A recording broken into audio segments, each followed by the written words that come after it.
I'd like to welcome you all here to Thames Center for our first meeting of January 2026 and wish you all Happy New Year. We're ready to start our meeting. So I will call the meeting to order at 5 p.m. And I don't believe there are any additions to the agenda as circulated. So we will move on to an approval of the agenda. So someone to move and second. Moved by Deputy Mayor Smybert and seconded by Councillor Heeman. All in favor? That carries. Thank you. The next item is disclosure of pecuniary interest from any members of council. Okay, seeing none. I personally don't have any announcements. Are there any announcements that a councillor may wish to make? Okay, I'm seeing none. So the next item on the agenda is presentations and delegations and the Thames Center Fire Department 25-year plaque presentation. So I'd like to call on our chief, Nick Dorkin.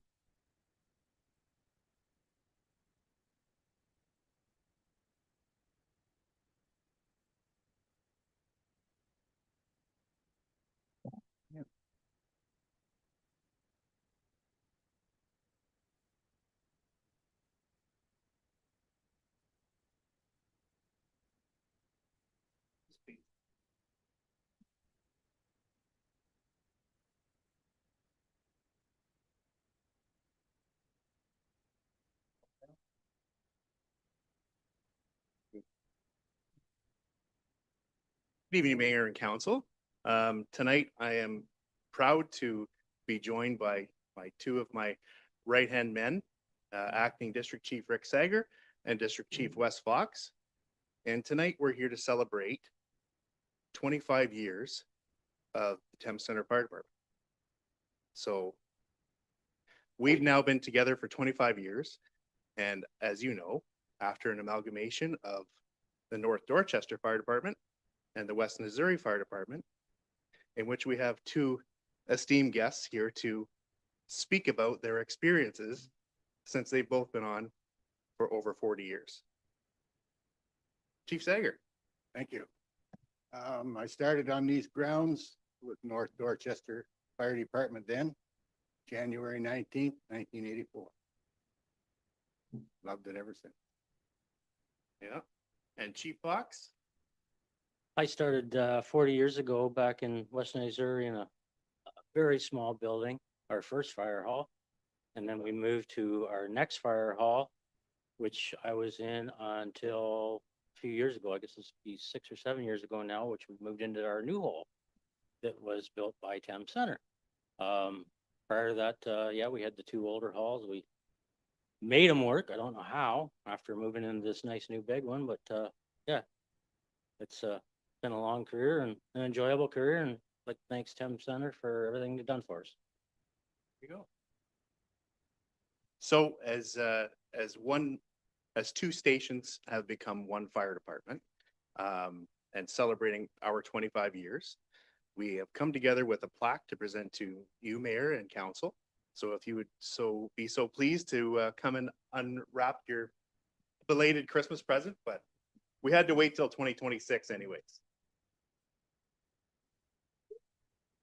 You'd have a purple gray for Chase. We're not too fancy. Didn't have any purple left.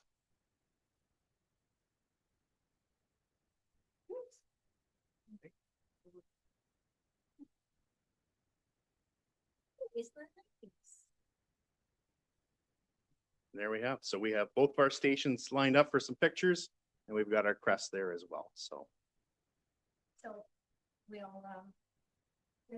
we'll get some pictures. sure, yeah, if you'd like to. Yeah, I can hold this up. Wouldn't mind.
So the next item on our agenda is a presentation for our Green Champion Award. Tonight, we are presenting our first Green Champion Award. Green Champions is a council initiative designed to encourage and recognize effective land stewardship and significant environmental initiatives in our community. Council has recognized the value of taking action on environmental issues. We created an official tree planting plan, which will plant 25,000 trees in Thames Centre, held green town halls to hear directly from residents about their priorities, installed EV charging stations both here at the municipal office and at the Flight Exec Centre, established battery drop-off points in Dorchester and Thorndale, have worked closely with conservation authorities and the Drinking Water Source Protection Committee to protect and preserve our environment and water sources. While government has a role, the active involvement of local residents and local businesses is essential for conservation efforts to succeed. Which brings us to Dave Cole and the Monarch Meadows Tree Farm. Founded in 2021, Monarch Meadows specializes in growing tree species which are native to Ontario. Monarch Meadows grows their trees by using an all-natural irrigation system powered only by the sun and gravity. In addition, when customers return the pots in which their trees are sold, Monarch Meadows donates $10 towards protecting pollinators like the monarch butterflies who live alongside the farm. On behalf of Thames Centre, I would like to congratulate Dave Cole and Monarch Meadows for being named Green Business of the Year and as judged by the Thames Centre Environmental Advisory Committee. So I understand Dave would like to say a few words. You can come up here and use the mic if you like.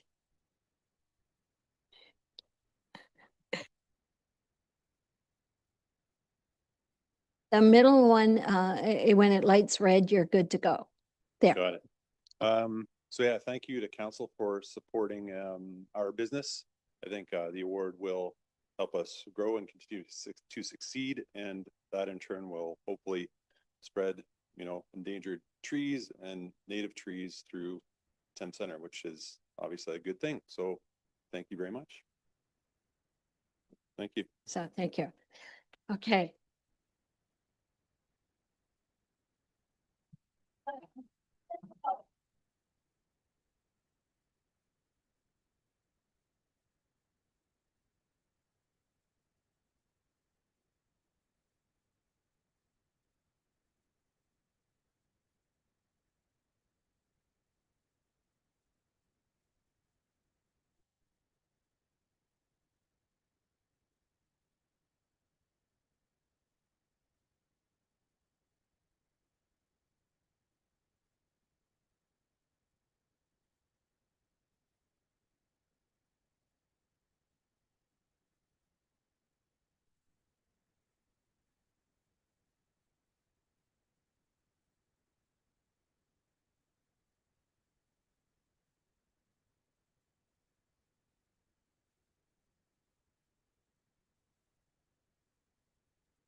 Okay, next we're going to call on Joe Windsor, who is the Acting Director of Human Services for Middlesex County.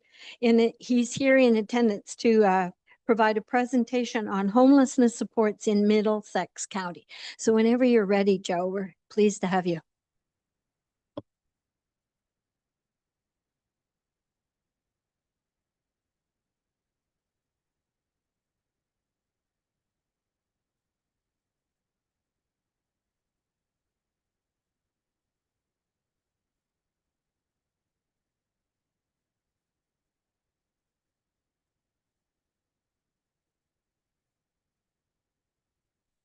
Well, good afternoon, everyone, and thank you very much for having us today. As your Sharon had mentioned, my name is Joe Windsor. I'm the Director of Human Services for the County of Middlesex. And today, going to be giving a general overview of some homelessness prevention programs that we have throughout Middlesex County. With me today, I've brought Elle Lane, who is the manager of Human Services, and Danica Flores, who is one of our community navigators, who is going to be, the community navigators are highlighted through our program quite a bit. So open for any questions as we go through, but at the end, I'll also have time for some questions too. So, if I can get this to work. Perfect. So the first kind of piece I wanted to go through was, what does homelessness look like in our communities? As I've worked through in Middlesex County now for the last 5 years, one of the questions that I did get asked quite a bit was, what does homelessness look like in rural communities compared to urban communities? So when we look at it, there's kind of 4 main categories that homelessness fits under for people experiencing homelessness. So there's chronic, episodic, transitional, and then at risk of homelessness. So chronic is individuals that have multiple barriers, that have been unsuccessful at maintaining any kind of residence, whether it be a rental or housing themselves. They just haven't been able to maintain their homes. Episodic is individuals that are first or second times. It could be due to a fire, lack of heat or water, and typically it's a one and done kind of a situation. When it's transitional homelessness, it's individuals who need support just stabilizing prior to moving into their apartments or whatever living arrangements that they may be moving into. So just that kind of light touch, might be somebody that had been chronically homeless and has now moved into transitional and may need some supports as they move into their long-term living arrangements. And at risk of homelessness, which really is one of the pieces that we are seeing quite an increase in the county, is individuals that have challenges with food insecurity, who I was just talking to some counselors about, increase in rental amounts, utilities, repairs, and maintenance for individuals' homes.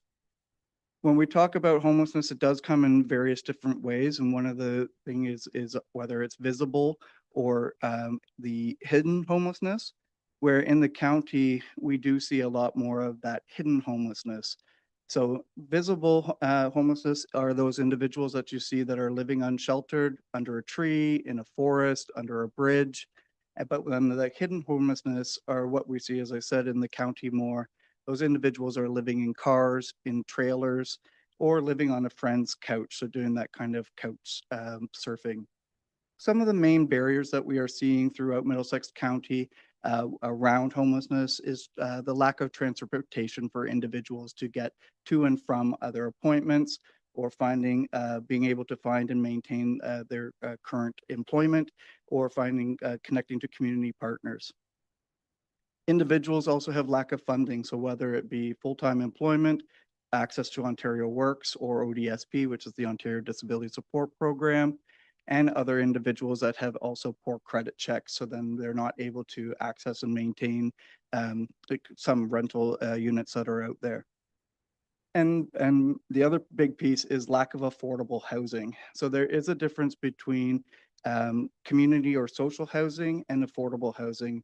Affordable housing is really that rent geared income piece, where individuals that might have been homeless have moved to transitional housing, maybe moving into community or social housing, and then moving into that further piece of the affordable housing, and then hopefully moving into market rent places.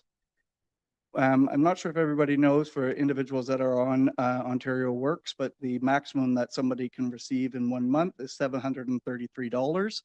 And that is for their basic needs and their shelter. So it's $343 for their basic needs and $390 for their shelter. I'm not sure about you, but I'm not sure where a lot of individuals can find a place to live for $390 when rent is really high, hydro, utilities, and everything unfortunately is going higher. It's just the way of the world, unfortunately, where we are right now. And there we go, perfect. So the next piece I'm going to talk about is just Middlesex County specific data. So in 2024, we did what's called a PIC count, which is a point in time count. I know this information's a little old now, but I will say what we have seen in 2025 really has been matching these same numbers. So I'm just using this as a point in time count because that's what it is. And so it gives us a good reference as we keep moving through our programs and supports that we have.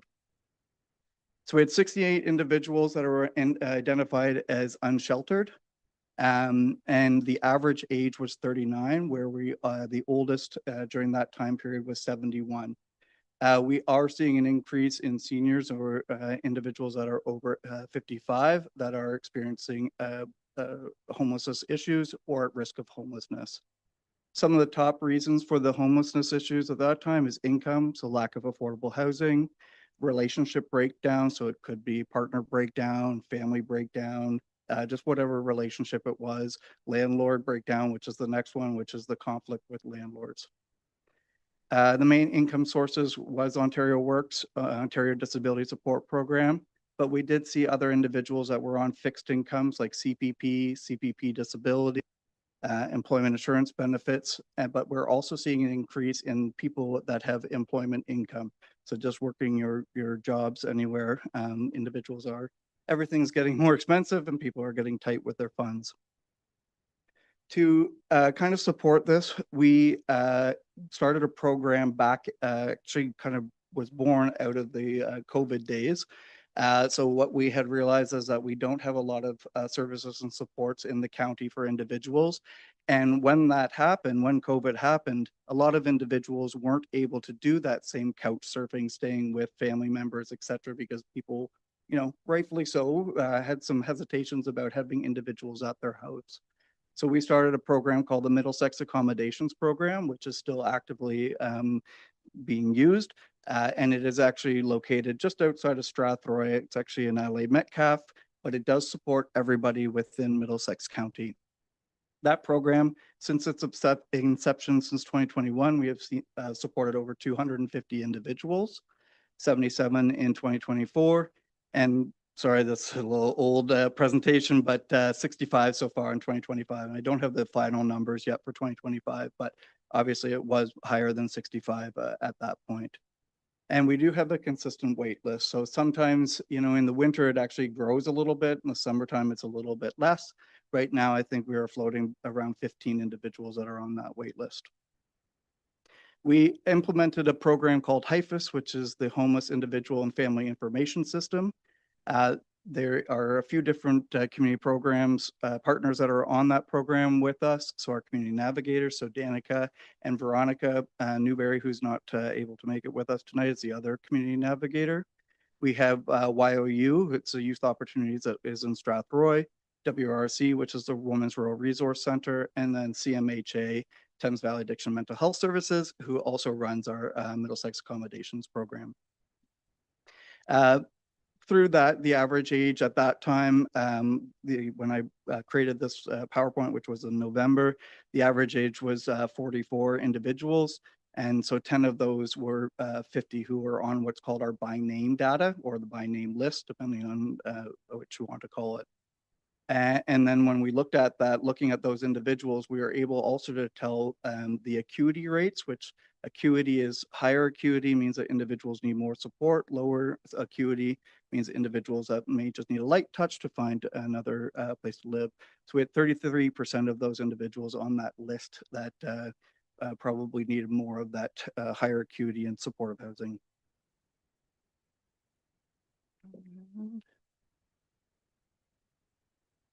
Oh, there we go, perfect. Switch on this one too. So to help with all that information, I mean, it seems a little doom and gloom with what we're supporting in the county, but we do have a lot of programs that are out there to support them. So we have the Community Navigators Program. So that one was, we did have one individual, Josh Smith. I'm not sure if he came out at one point, but since then we actually have two now. So we have Danica and Veronica. We have our Middlesex Accommodations Program. We have food insecurity support. So that's to support our local food banks and meal programs. So we provide funding directly to those to help support and maintain those programs throughout the county. We have the Middlesex Paramedic Outreach Program, which that program we work with our MLPS partners and they come out to the Middlesex Accommodations Program and to WRRC, but we are expanding that in 2026 as well. Training opportunities, so to make sure that we have our community partners and ourselves up to date with information on what best supports for homeless populations, we do offer training opportunities as well. And the biggest thing that we use quite a bit is our Whatever It Takes fund. And basically that's what it sounds like. We try to support somebody to maintain their residence or to find accommodations. We know when somebody becomes homeless, it becomes exponential harder to then find them a new place to live at that point. So we really try to focus on things like if it's rental arrears, utility arrears, somebody needs last month's rent, we've even issued first month's rent, whatever it takes really to keep that person either housed or find them new housing. Through that, there is a committee called the Middlesex Homeless Action Committee. We have 12 organizations that we meet on a monthly basis. What we do in that committee is that we review and develop our processes. So we always talk about, okay, what's hot, what's on top, what's needed, what's kind of a hot button issue right now in the county. And so we try to match and make sure that our funding that we receive through the homelessness prevention program dollars goes towards those needs. So that's kind of where all those programs above kind of came from, was through that committee to make sure that, again, we're meeting what the needs are in the county specifically.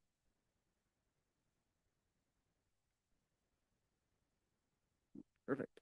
So I'm going to talk a little bit about the extreme weather response for homeless individuals, and why I wanted to come now is obviously because it's winter and it's cold, and it's, sometimes, a couple of last week it was raining, I know, and over Christmas. So we get a little, some warmer spells, but for the most part, it definitely is getting colder, and we get a lot of snow. So we want to make sure that we have the supports and services to support individuals that we have identified as being homeless.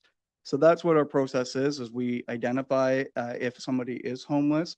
We reach out through our outreach program. So we have a community navigator and a CMHA worker go out to that individual, offer them supports and services, and which may include a stay at a local motel. So we do have some good partnerships with some of our local motels in the county. But we don't have a specific warming center.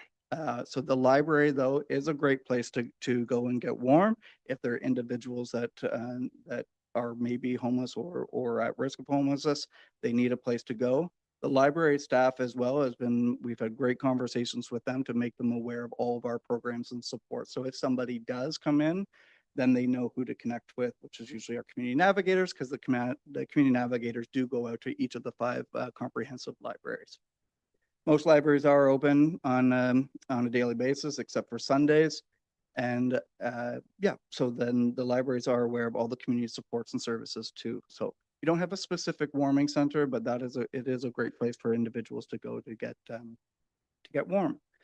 So who to contact if there are individuals that you are noticing in your community that need supports. You can always reach out to our community navigators, any of our local community partners, and also just directly to the Middlesex County Human Services Department. We just started a new email address, which is outreach@middlesex.ca. So it's just an hopefully easy email address for individuals to reach out to if them themselves are having issues with homelessness or at risk of homelessness, or if they notice somebody is also needing supports. So housing has just become under my portfolio in human services. So this is an area that I'm growing in myself. So we are learning as we kind of go, but we are looking at the housing portfolio as a whole. We want to build on some of the things that we have already been doing. So we did a housing attainability study that was completed in 2022. We are working with an organization called Flourish to develop tools to support local municipalities when it comes to housing and affordable housing. Like currently right now, our housing wait list in Middlesex County is around 248 individuals that are on the housing wait list. So that is specific people that live in Middlesex County. That doesn't include the City of London or anybody else that wants to use any or come to any of our community social housing. the City of London, who is the CMSM, which is the Consolidated Municipal Service Manager. They actually are the ones that hold that list for us, but we do work very closely with them. But any applications for social or community housing does go through the Housing Access Center, which is at the City of London. But working with the community navigators, we have a great relationship with them. So, but we just want to expand on it and make sure that we are meeting the needs in the county. So things like affordable housing, community housing, and supportive housing.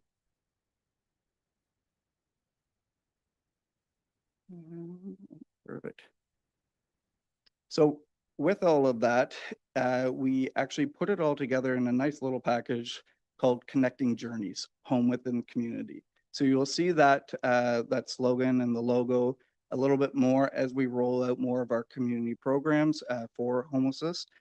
We just thought, the homelessness prevention program doesn't really have a great ring to it. So we wanted to put a nicer name to it. So we're using Connecting Journeys. So I provided Jana with some of our posters that I'll show in a couple of slides here that can be shared out to your community centers and or just community spaces as a whole.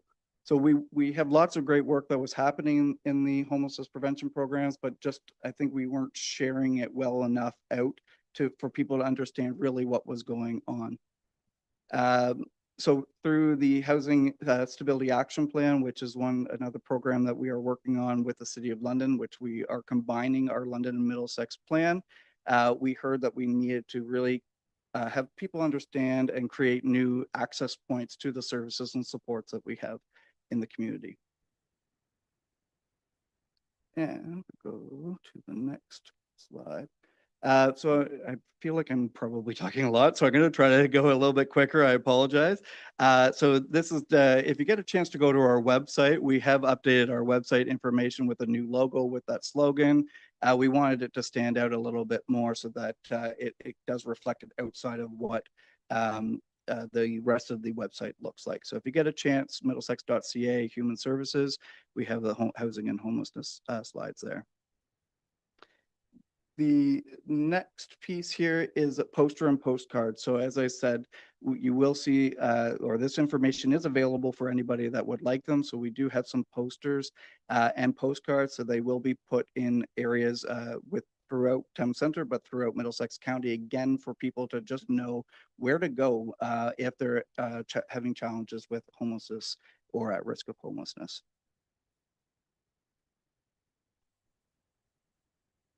This one page is just really to share the contact information. So as I said, our website's there, community navigators. We created just a direct line to our community navigators for the phone number. The email address is there, our human services contact information, and outreach at the bottom there for anybody that if there's individuals that are living rough. So what is next? So we are looking at 24-hour services review. So that's one thing that we have heard from individuals is that we do not have 24-hour services in the county. I mean, our office is only open 8:30 to 4:30 Monday to Friday. So we are looking at expanding our services, collaboration of resources. We're always looking at continuous improvement of using of our data through HIFIS, presentations at local municipalities like we're doing, and then promotional materials.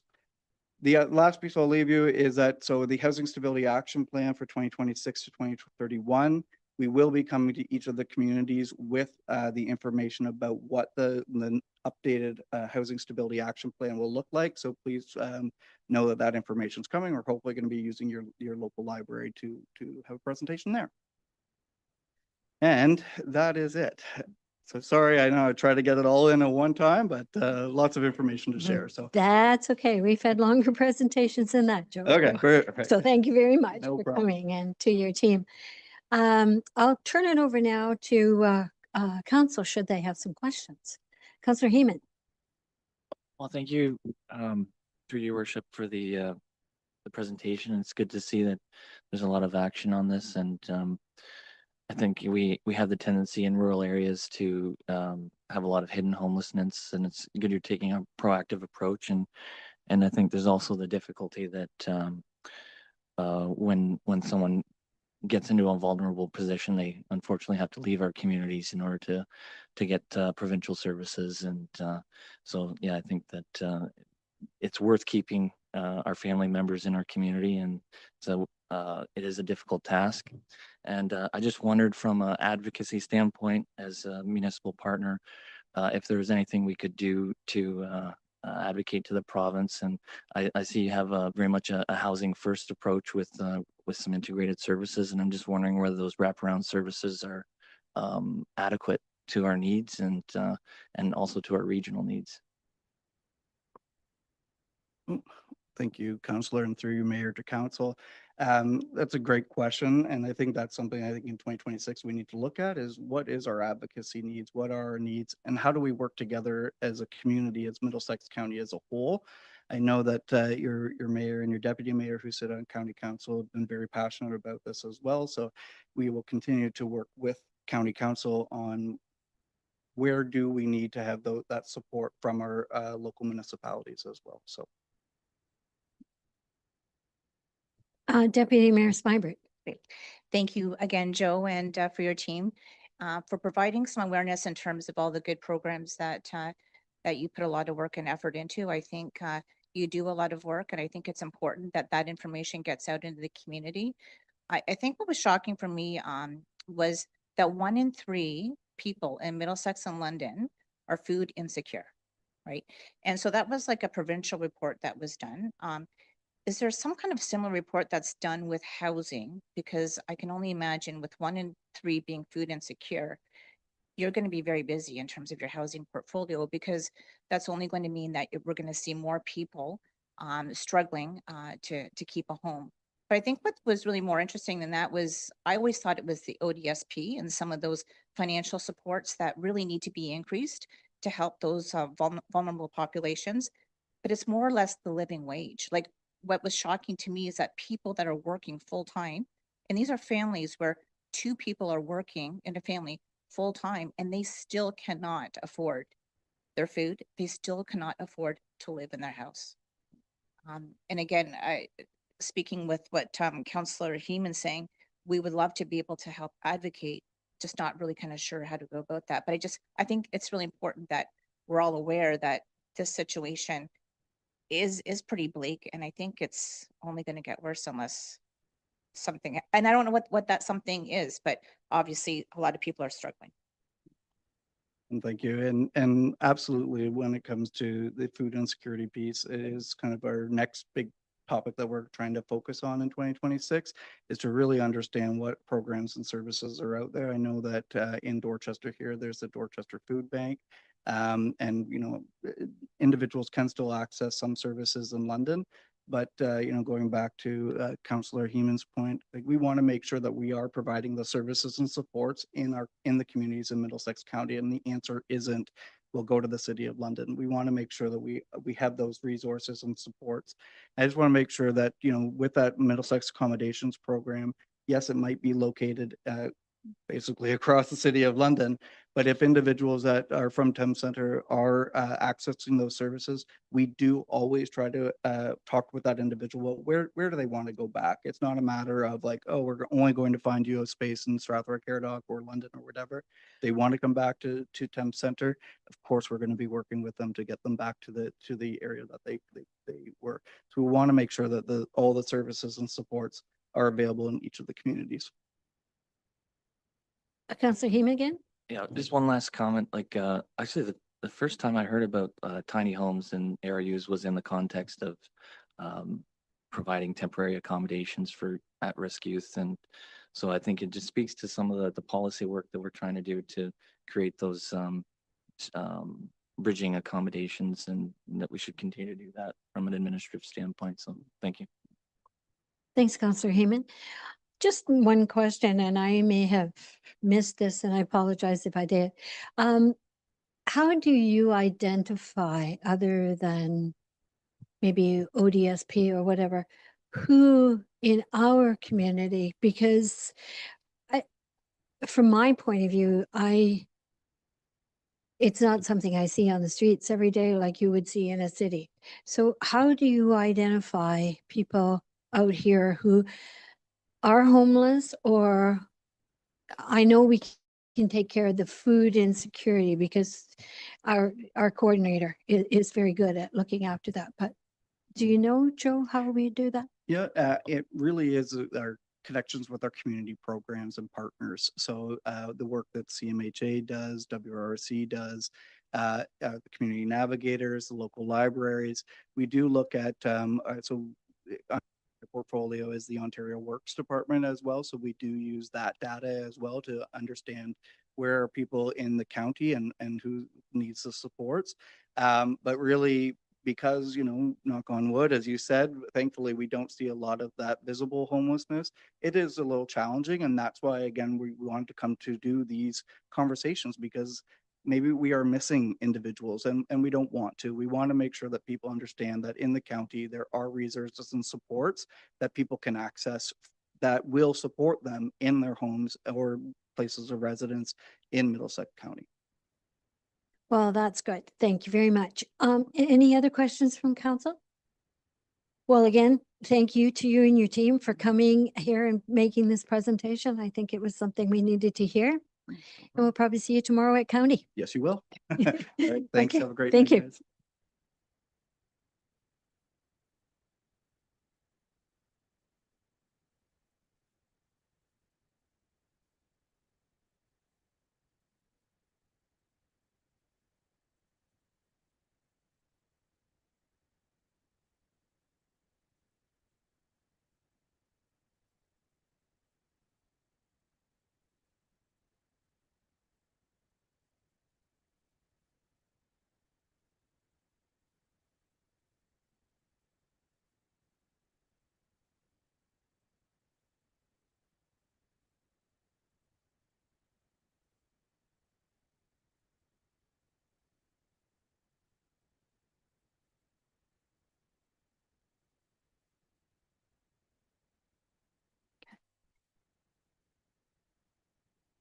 So just before we move on to the next agenda, following the presentation that we just had here, we have I need a mover and a seconder that the presentation on homelessness supports in Middlesex County from Joe Windsor, Acting Director of Human Services for Middlesex County, be received for information. A mover and a seconder.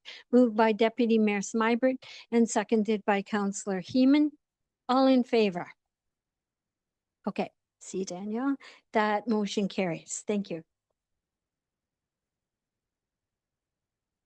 So at this point, we have another Green Champion Award to hand out to Dan and Kathy Breen. You have already earned plenty of recognition for your innovative practices in terms of minimizing tillage and maximizing biodiversity. Your methods have delivered results and have the potential to enhance agricultural sustainability on a wider scale. The long-term success you've demonstrated is the best incentive to encourage people to adopt a more sustainable farming practice. To Dan and Kathy Breen, I'm proud to name you as this year's Green Champions in Thames Centre.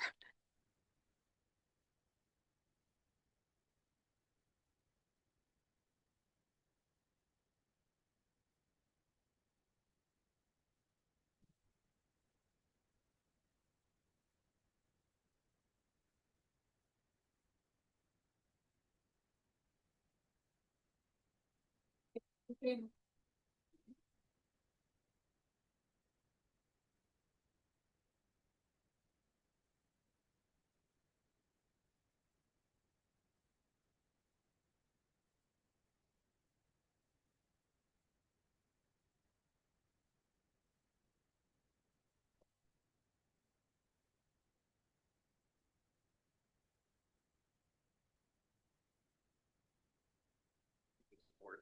But we brought everybody along because my daughter Vanessa, her husband Ryan, and her three grandchildren. Oh, sorry for that.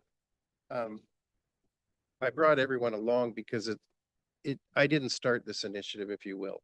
My grandparents were farmers, my parents were farmers, Kathy and I were farmers.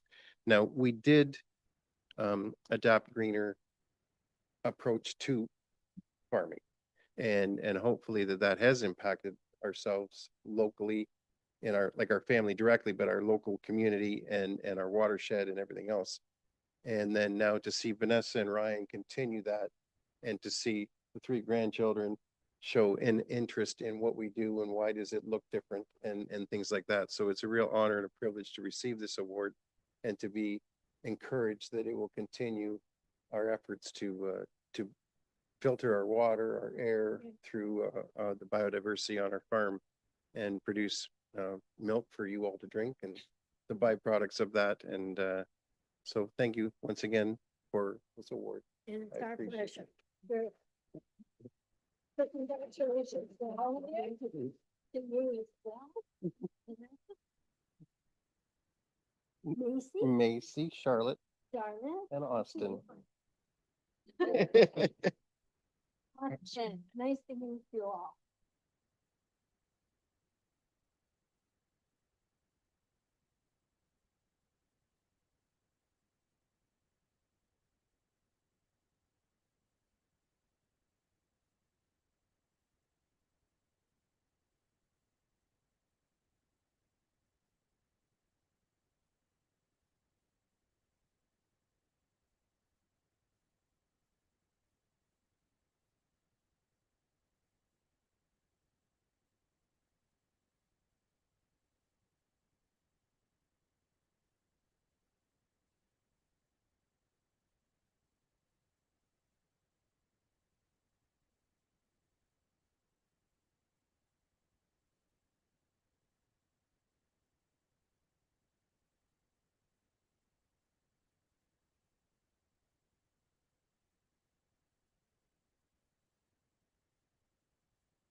Okay, the next item on our agenda is a public meeting regarding drainage.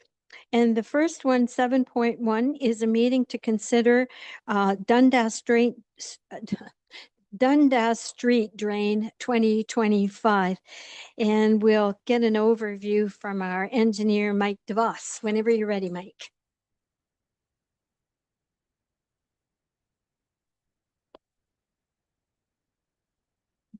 Good evening.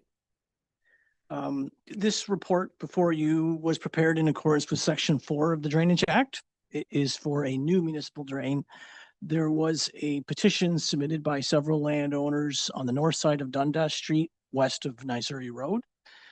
There was a tributary area that would flow generally from north to south and from west to east. The water would gather on the north side of Dundas Street and then use county infrastructure on the north side of the road to travel east to the Wabano Creek drain. The natural lay of the land would be from north to south across the road and straight to the Wabano Creek on the other side of the road. However, it is a former MTO highway, and when they designed their infrastructure, they decided to take the water east instead of crossing the road. We did have meetings with the landowners. We had meetings with the county. We did a field investigation, come up with some alternatives. And we did find some things that I don't think everybody knew about in terms of existing infrastructure. There was a large issue in that a lot of the infrastructure is old, and being steel, it is out of, it's not going to last that much longer. You could try to use it for a little while longer, but both from a design perspective and in a long-term longevity perspective, it was felt that we replace what was there. There is one piece that would be in front of the mobile home park that would be in better condition to keep. However, the other pieces of infrastructure is in poor condition physically. This would be more of a larger storm design in that during large rain events, the flooding can build up quite a bit and take a while to get out. Whereas in a normal situation, in an environment like this, you would have more capacity. So this is not like an agricultural setting. It is more of an urban setting, a larger storm rain event. Some of the infrastructure is within the road ditch on the north side. So it's not that deep.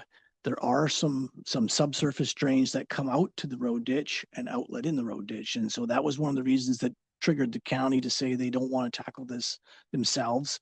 They want a report under the Drainage Act that will serve the whole area, both from a surface and subsurface point of view. So we are proposing to utilize some of the surface works where there is no subsurface drains required, and that would be to the west of the golf course entrance. And then from that point, heading east, crossing in front of some residential properties and the gas station down to the bridge, that would be both, some areas would be both the surface drainage through a ditch and a buried pipe, or a larger pipe at the bottom end. Currently, there are a couple fairly large pipes there, but they're in fairly poor condition. So, and they're not as deep as what we would like them to be. So the bottom part is one larger, deeper pipe heading from the gas station down to the ditch. We did investigate extending the drain further upstream into the golf course and around in behind to the west of the buildings.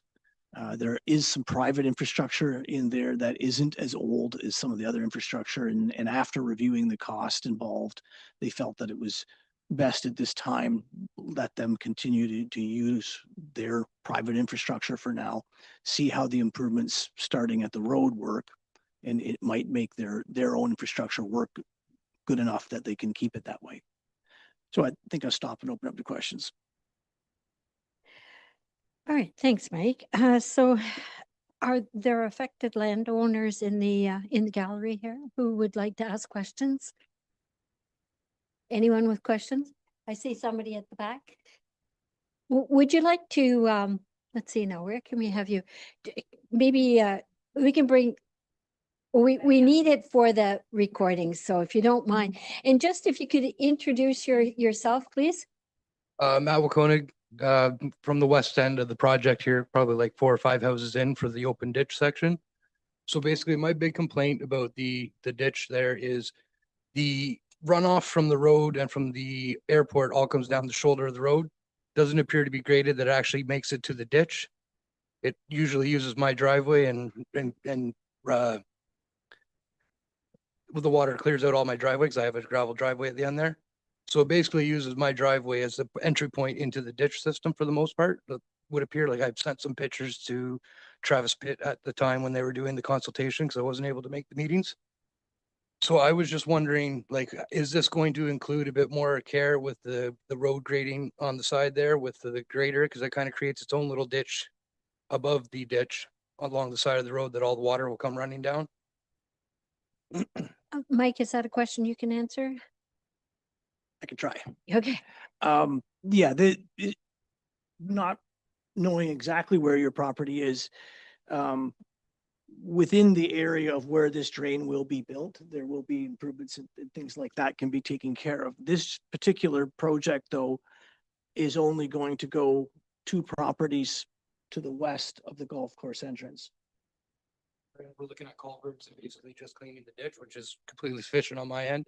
I'm just wondering, like, so I know my property prior to the Dundas Street getting widened to the 4 lanes and all that kind of jazz.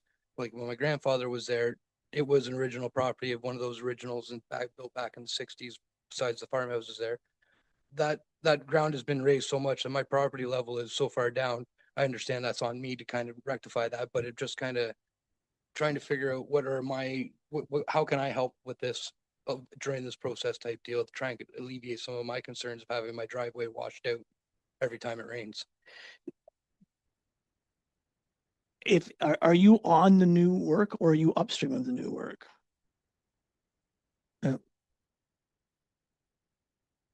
Sir, what is your property address? 3854? Okay. Okay, see, on our reports all submit property information based on tax roll number. They're not based on address. So I'm not able to determine. If you could come up here and show me, point on me on the drawing, that would be helpful for me. So I believe 1, 2, 3. I believe I'm that one, right? Yeah, so I'm one of the smaller properties there. Yeah. So this property is about the third or fourth, at least, property to the west of where our work will stop. So under the Drainage Act, when we prepare reports, we have to go by the area that's been petitioned. And in this case, the land is falling quite well from the west end to the east end. And then as it gets closer to the golf course, things flatten out quite a bit. So the water moves slower and we keep on collecting more water too. So the degree of flooding keeps increasing. And so when this project was started, it was a group of landowners in the vicinity of the golf course that petitioned.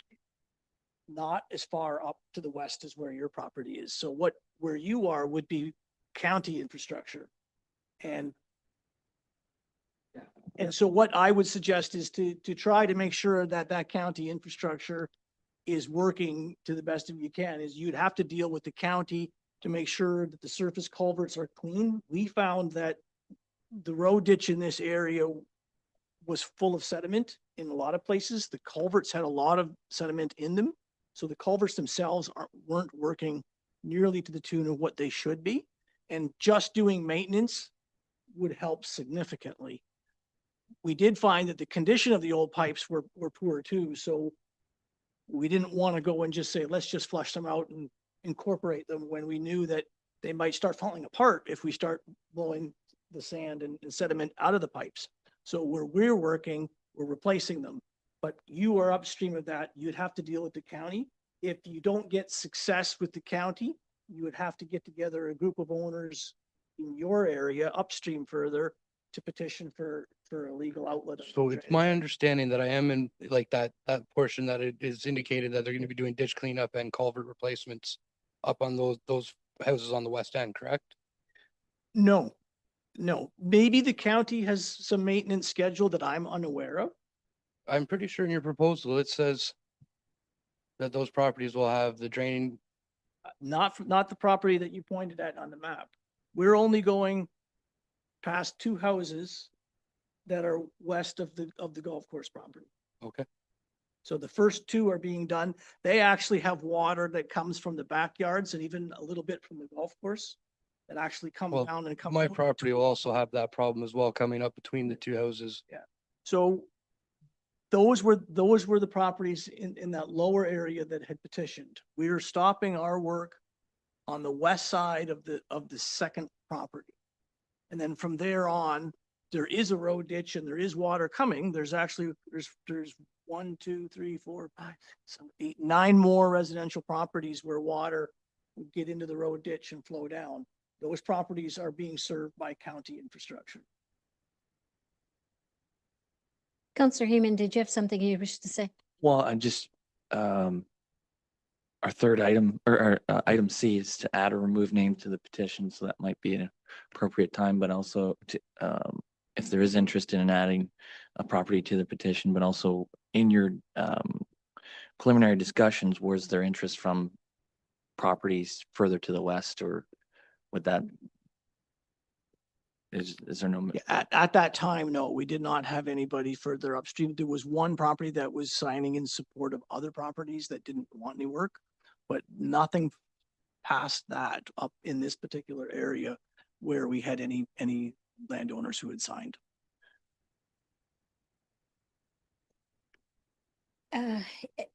Just finished with is there anyone else in the affected landowners who would like to ask a question? Okay, our drainage superintendent? Through you, your worship. Another factor in this area had been the county had not been performing maintenance as it was really, they were unable.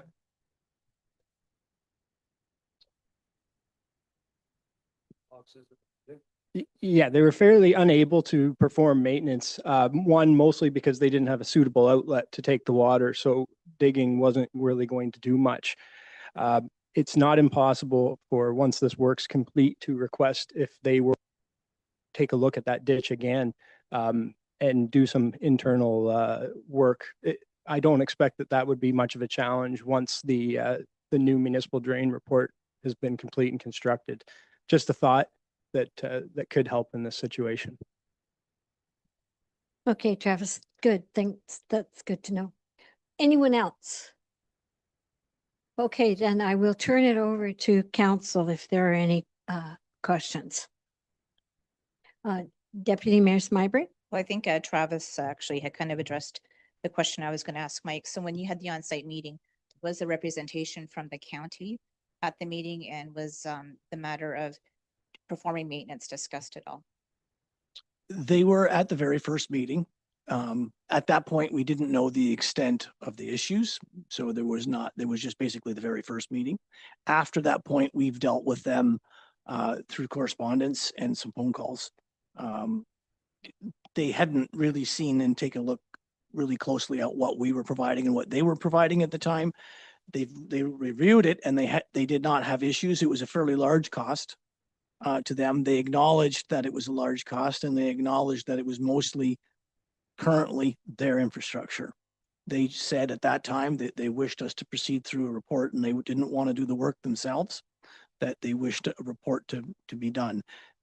They didn't particularly say that they would or would not do maintenance, but I do agree that particular area did have quite a bit of sediment and should have maintenance done on it. It is upstream, and once this is done, I agree with Travis that it would be good. Yeah, yes, yeah, like the ones further downstream where we're working, the culverts were almost completely full to the point where you couldn't see them. All right. At this point on the script here, would anyone like to add or remove their names from the petition? Okay, I'm not seeing, yes. Okay. Is that possible then? It is, I would have to determine the area requiring drainage after that. I believe that particular area is somewhat separate from the lower area. The lower area has water, significant area coming off the golf course out to it. Signing the petition is viable. You can sign it, but I don't think it would change my determination of where I would start and stop. I would need more signatures from that area. I would need a group of people up in that particular area to make it valid for me to proceed through a report. So I would suggest that you can sign it, but it's not going to change my determination. Without a group of owners, I would need at least, I said there was 9, I would need at least 5 of the 9 in that particular area to the west of where we're working to sign. You could do maintenance in the future. If you have an issue later, you could always sign after this.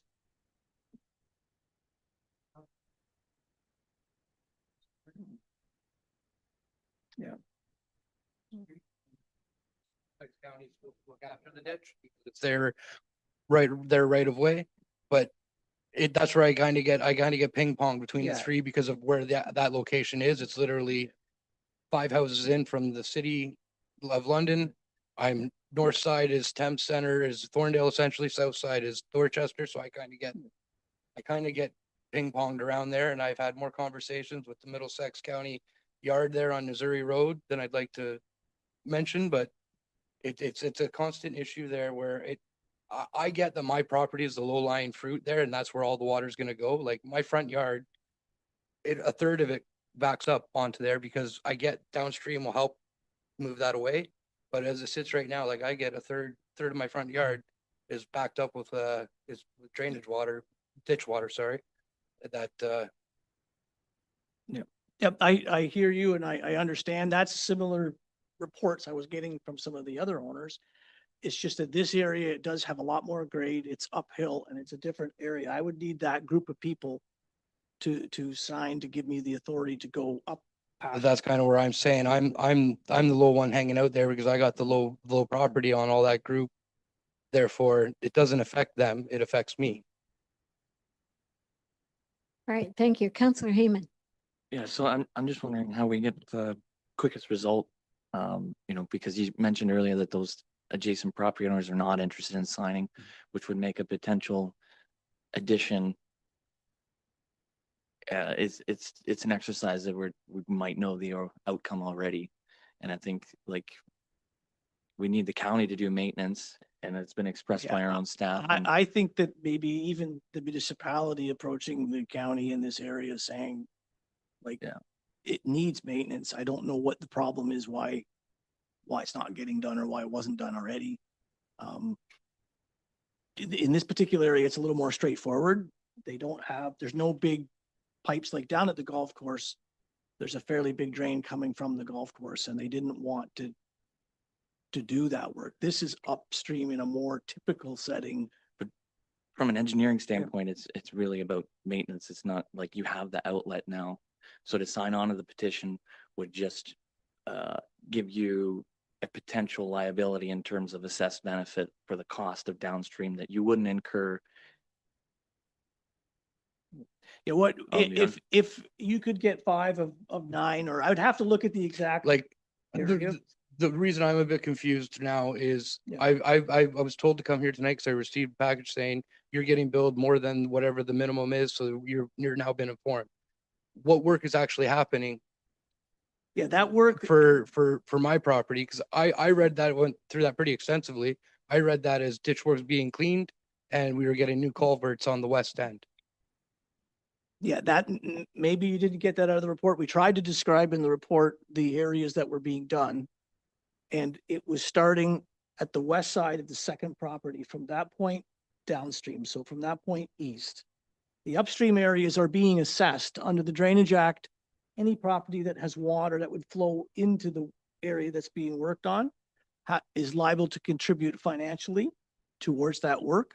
So you are an assessed property, but you're not going to be receiving any benefit from the work. We acknowledge we're not working near your property and that you wouldn't be assessed for any of that work. The county was assessed very high on this project because of the situation being mostly county infrastructure already. And they could have chose to do some of this work without an engineer's report. I understand why they chose not to, but at the same time, we did assess them quite high for the fact that it's all on their property and it's infrastructure that's currently theirs.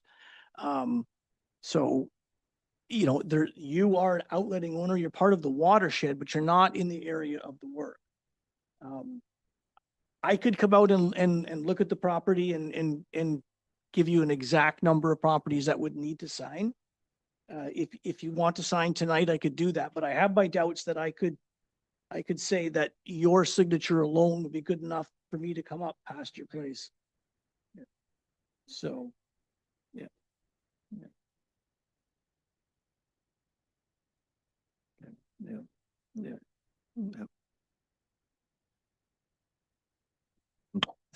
I think you've got all the municipal staff here's attention to work with the county and make sure they do that maintenance when this project's done. So if it doesn't happen, I think you got a lot of people whose phone numbers are on the website that you can call and say what happened.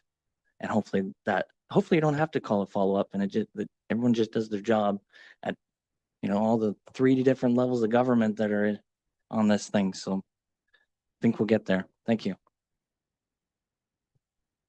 I think between the county and the municipality, we can try to work something out.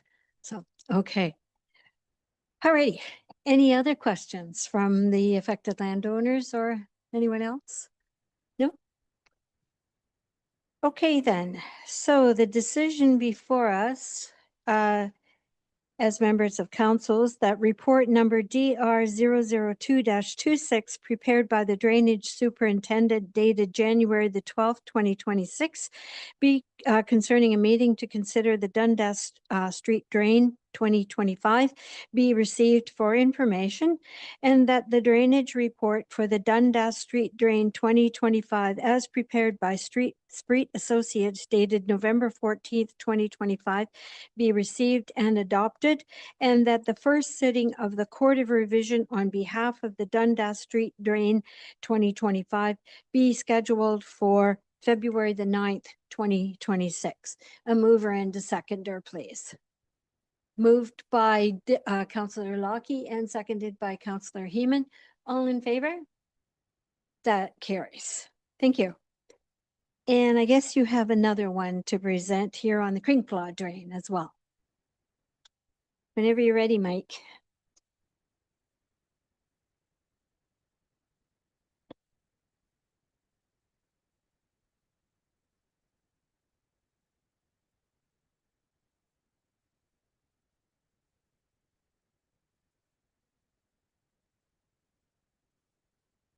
Okay. This report was also prepared in accordance with Section 4 of the Drainage Act for a new municipal drain. The area petitioned for is in lots 18 and 19, concession 6 SRT, which is south of Harrietsville Drive and near Dorchester Road. So in that particular area, there is a tributary area which is agriculturally based.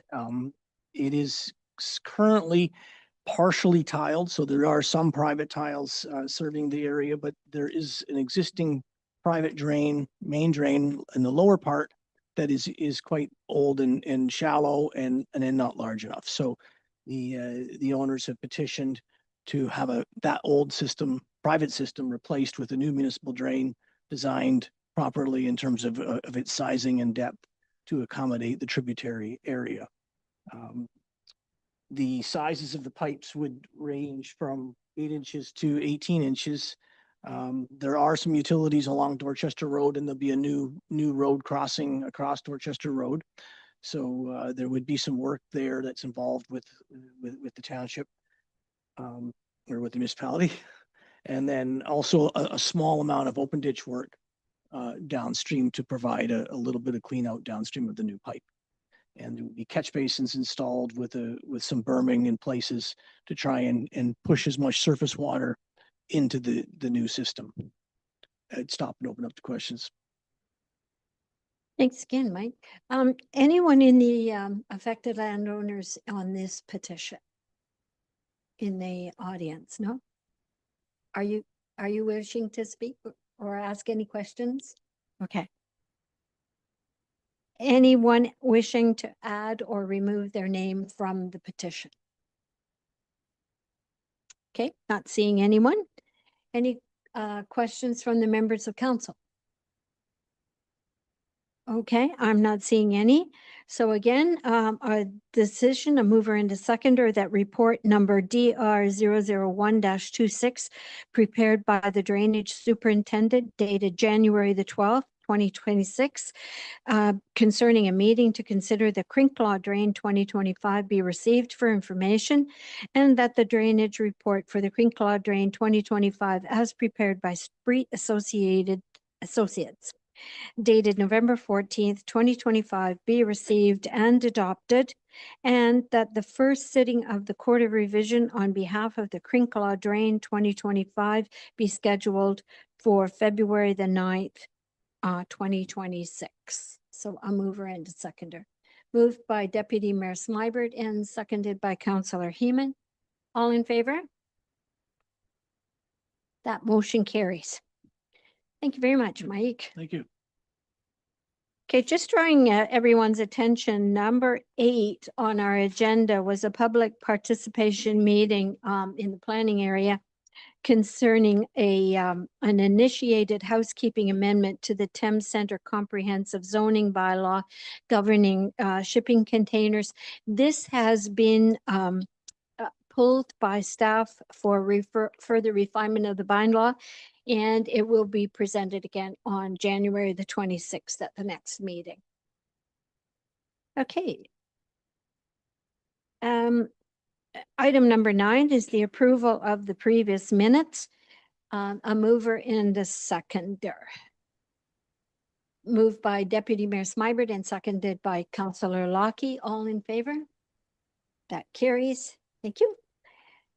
Consent agenda. Items listed under the consent agenda are received for information in one motion. Council members may request that one or more items be separated for further action. Anyone pulling one? Councillor Lockie, would you like to speak to this? Yes, Your Worship. I would like to pull 10.2, please. Go right ahead. Okay. I just want to take a second to call out that, so this agenda item, so refers to the school safety zones, and it mentions the school safety zone on Catherine Street in front of St. David's and in front of Catherine Street, or sorry, Northdale. And it's really good news that it qualified as a school safety zone because it scored a 13. So that's a good, excellent for Thames Centre, and just wanted to bring attention to it. Very good. Thank you. Yes, we're excited to hear that. Councillor Heeman. Thank you, Your Worship, and that is good news. And it also reminds me that we had discussed some potential homework depending on the outcome of the Middlesex results in terms of looking at community safety zones for schools on township roads. So maybe we'll circle back to that with a notice of motion or a staff report. So. Actually, through your worship, that one actually was done Oh, it does? and the signs are already up. Oh, thank you. I'm sure the Director Craven could address that, but Did I miss a report or a meeting? no, you guys actually gave us direction to do it. Oh, you just did. So Okay. yeah, Even better news. Thank you. Director Craven can explain. Yeah, it was third quarter last year. We put the ones up.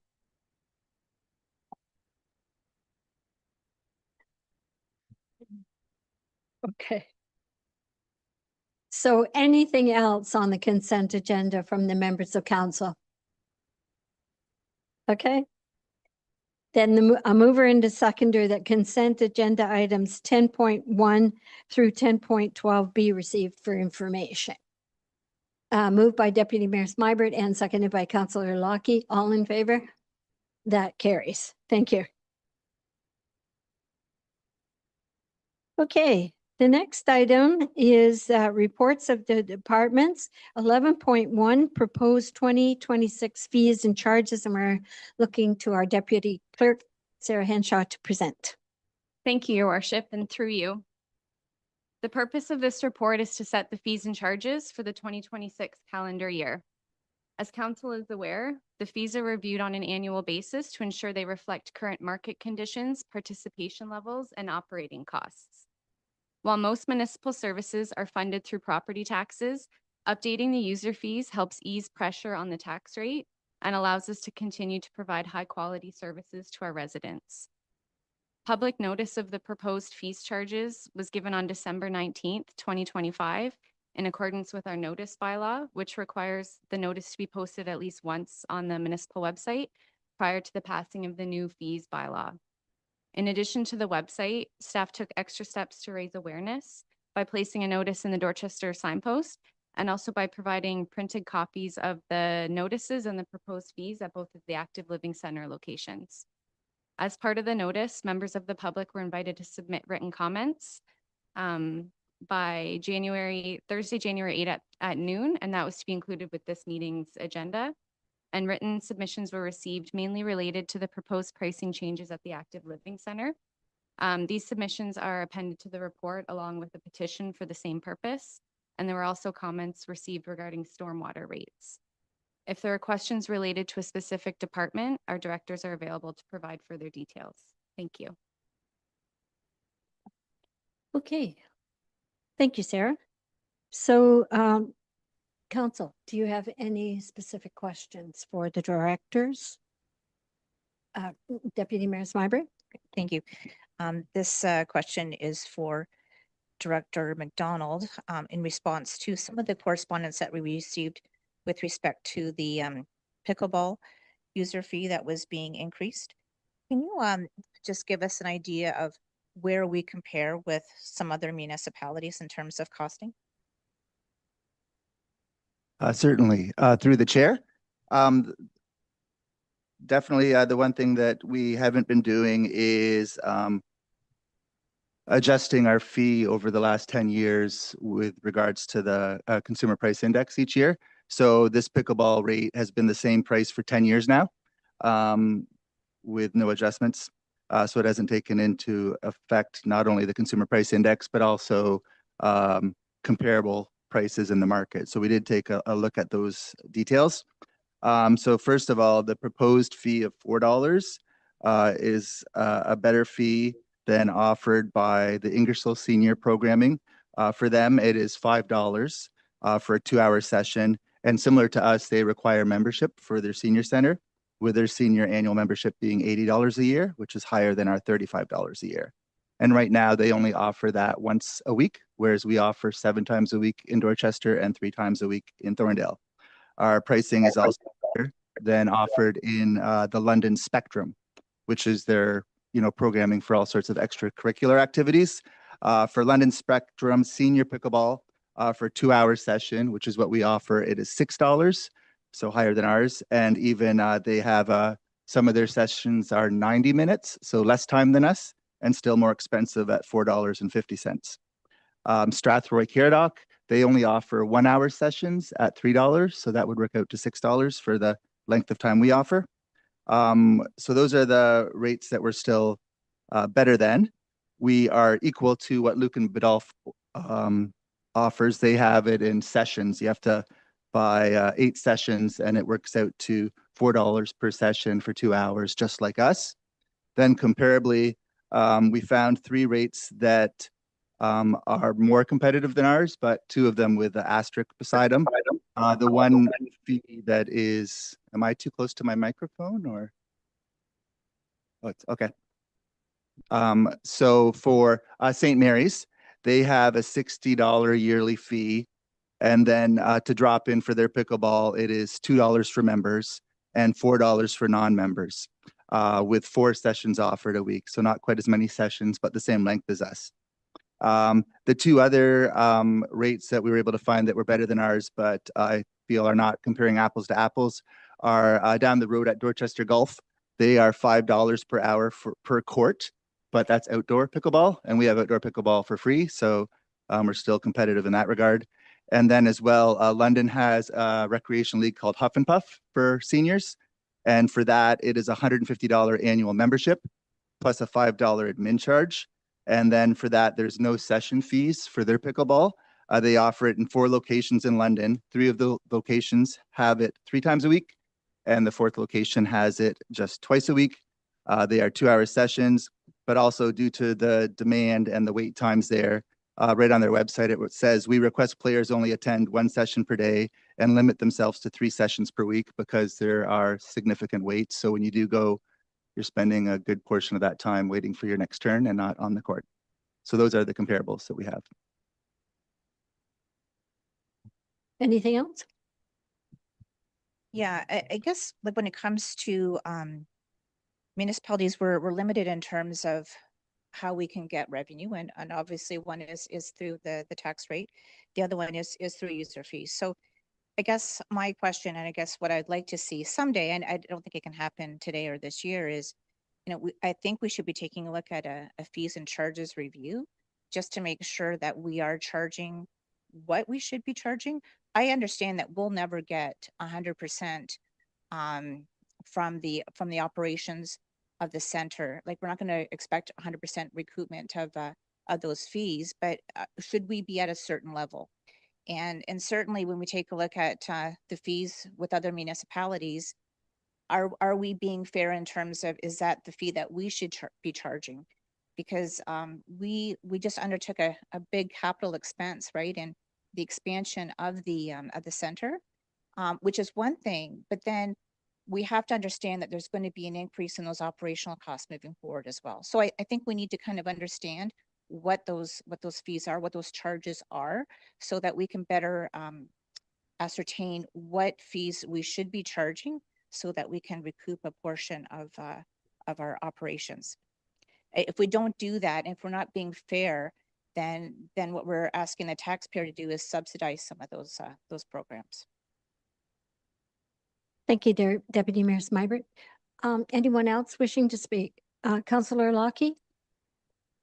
Yeah, for your worship. So I also agree with the Deputy Mayor's comments about that. But at the same time, going from $2 to $4 for pickleball, that is really extreme. And yeah, I recognize we probably should have did it in the past, but it's a huge jump for, especially some seniors could be on fixed income. And also given that the pickleball is not in the prime time, like it's in the mornings. So we're not really taking away from prime time gym time. And they still also pay a membership fee as well to be part of the Active Living Center. So I was wondering if council and staff could consider perhaps for pickleball raising the price to only $3 this year. So it's not quite a hit to people who are used to playing it on a regular basis. Thank you, Councillor Lockie. So are you making that a motion? Yes, I am. So to amend the schedule so that the pickleball for the seniors drop-in is only $3 instead of $4. All right. Is there a seconder for that suggestion? Councillor Heeman. Yeah, I'll second that, but I'd like to hear the financial impact and administrative impact to that kind of adjustment. Okay, so at a future meeting, or are you looking for that right now? Are you able to, Director McDonald? Through the mayor. No, I'm not equipped to give total financial impact to what that would mean for Thames Centre over the course of a year, off the top of my head. Go ahead. We are able to handle two pricing structures with our current transaction system. Sorry, could you clarify that question? Go ahead, Tom. So it's maybe it's a question maybe it's a question to Councillor Lockie, but with this wait, no, never mind. That's okay. Yeah. No, I guess, yeah, I understand the question. I guess, Steve, what he's asking is, will this cause a lot of confusion to have one price for seniors drop-in versus one price for a regular drop-in? Through the mayor, no, that won't. Right now, we have other drop-in pickleball that's open to anyone and everyone, and it's already at the same price that we're suggesting. It includes for regular drop-in, it is $4 for seniors. So this is another reason for the consistency is for our regular drop-in times, seniors are $4, adults are $6, and youth are $4. So, but that's charged through more of our normal rec counter through Torrey Abbey, as opposed to through the Active Living Center. So we can accommodate, but again, it's not being consistent. Yeah, I think maybe I think it's appropriate just for this transition year. Because yeah, for seniors, it is a huge jump to double it. So yeah, I would second it because we do have the membership base, but yeah, we can discuss it further. All right. So the motion then is to reduce the suggested $4 to $3. And we have a mover and a seconder. Is there support on council for that? In favor or more discussion? Okay, any more discussion? I just have one. Oh, sorry, go ahead, Tom. No, I think a phase-in is reasonable, and again, the minimum wage has gone up $7.50 over that 10-year period of time, and I don't know if that directly translates to our costs on administering this service, but it just shows how out of line we are with CPI or cost indexes. So I do think corrections are necessary, and I think you also look at some of the infrastructure when we look at those indoor playing services, and in this past budget, we're going to replace it again for the third time, and it's every time we replace it at $2, it's 150,000 pickleball games, like just as an equivalent in terms of recouping that cost. So, I understand both sides of this situation, and I think we should have a little bit of a phase in, and but we do have real costs in this. Okay. Councillor Lockie, something else?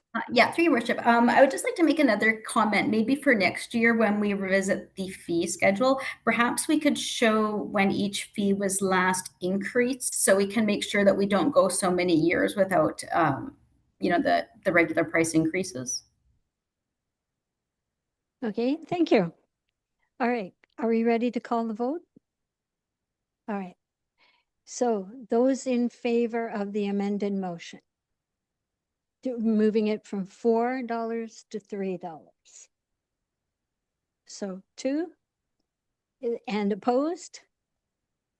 1?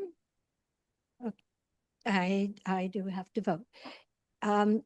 In this particular instance, I will vote in favor of the amendment to the motion.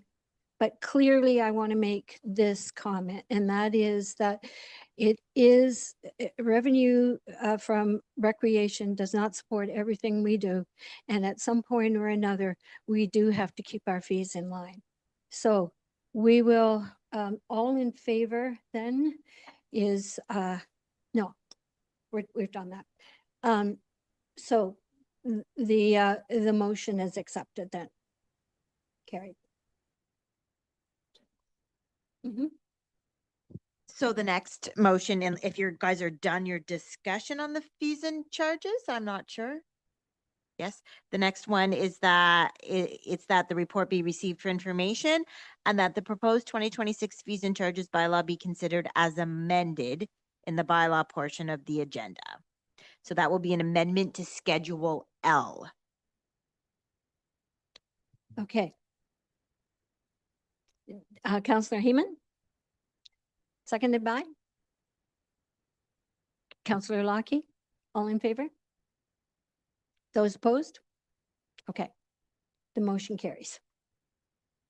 All right.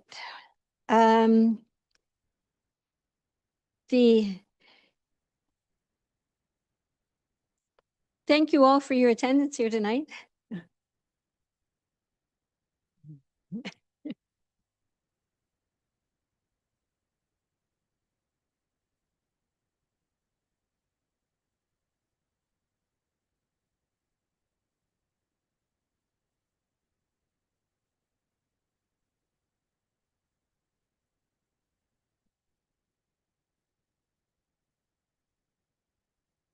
Yeah.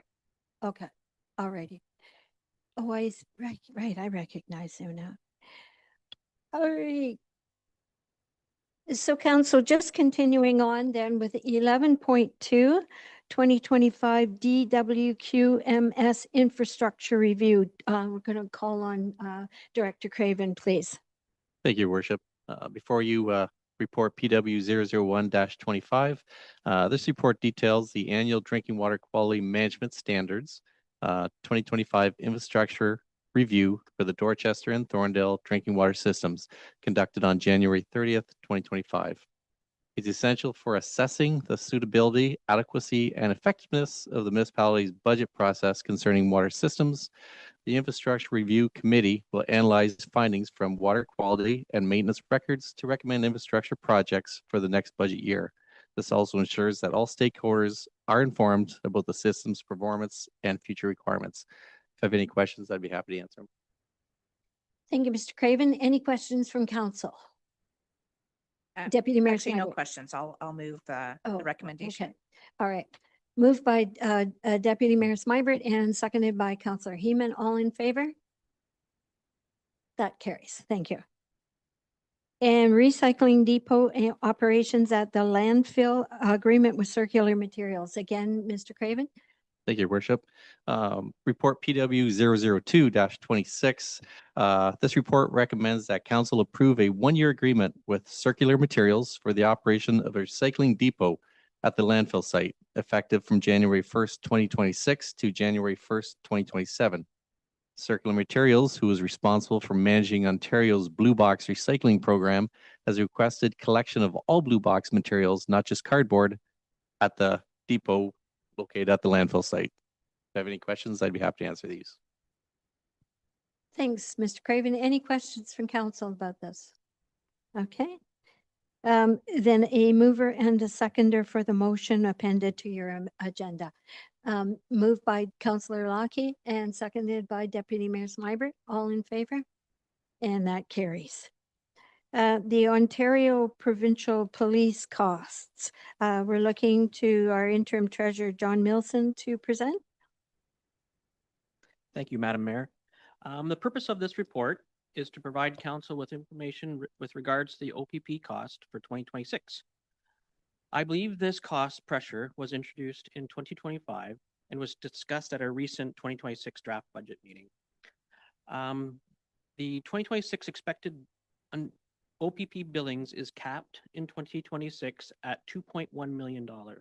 However, there's a calculated amount is much higher at 2.4 million.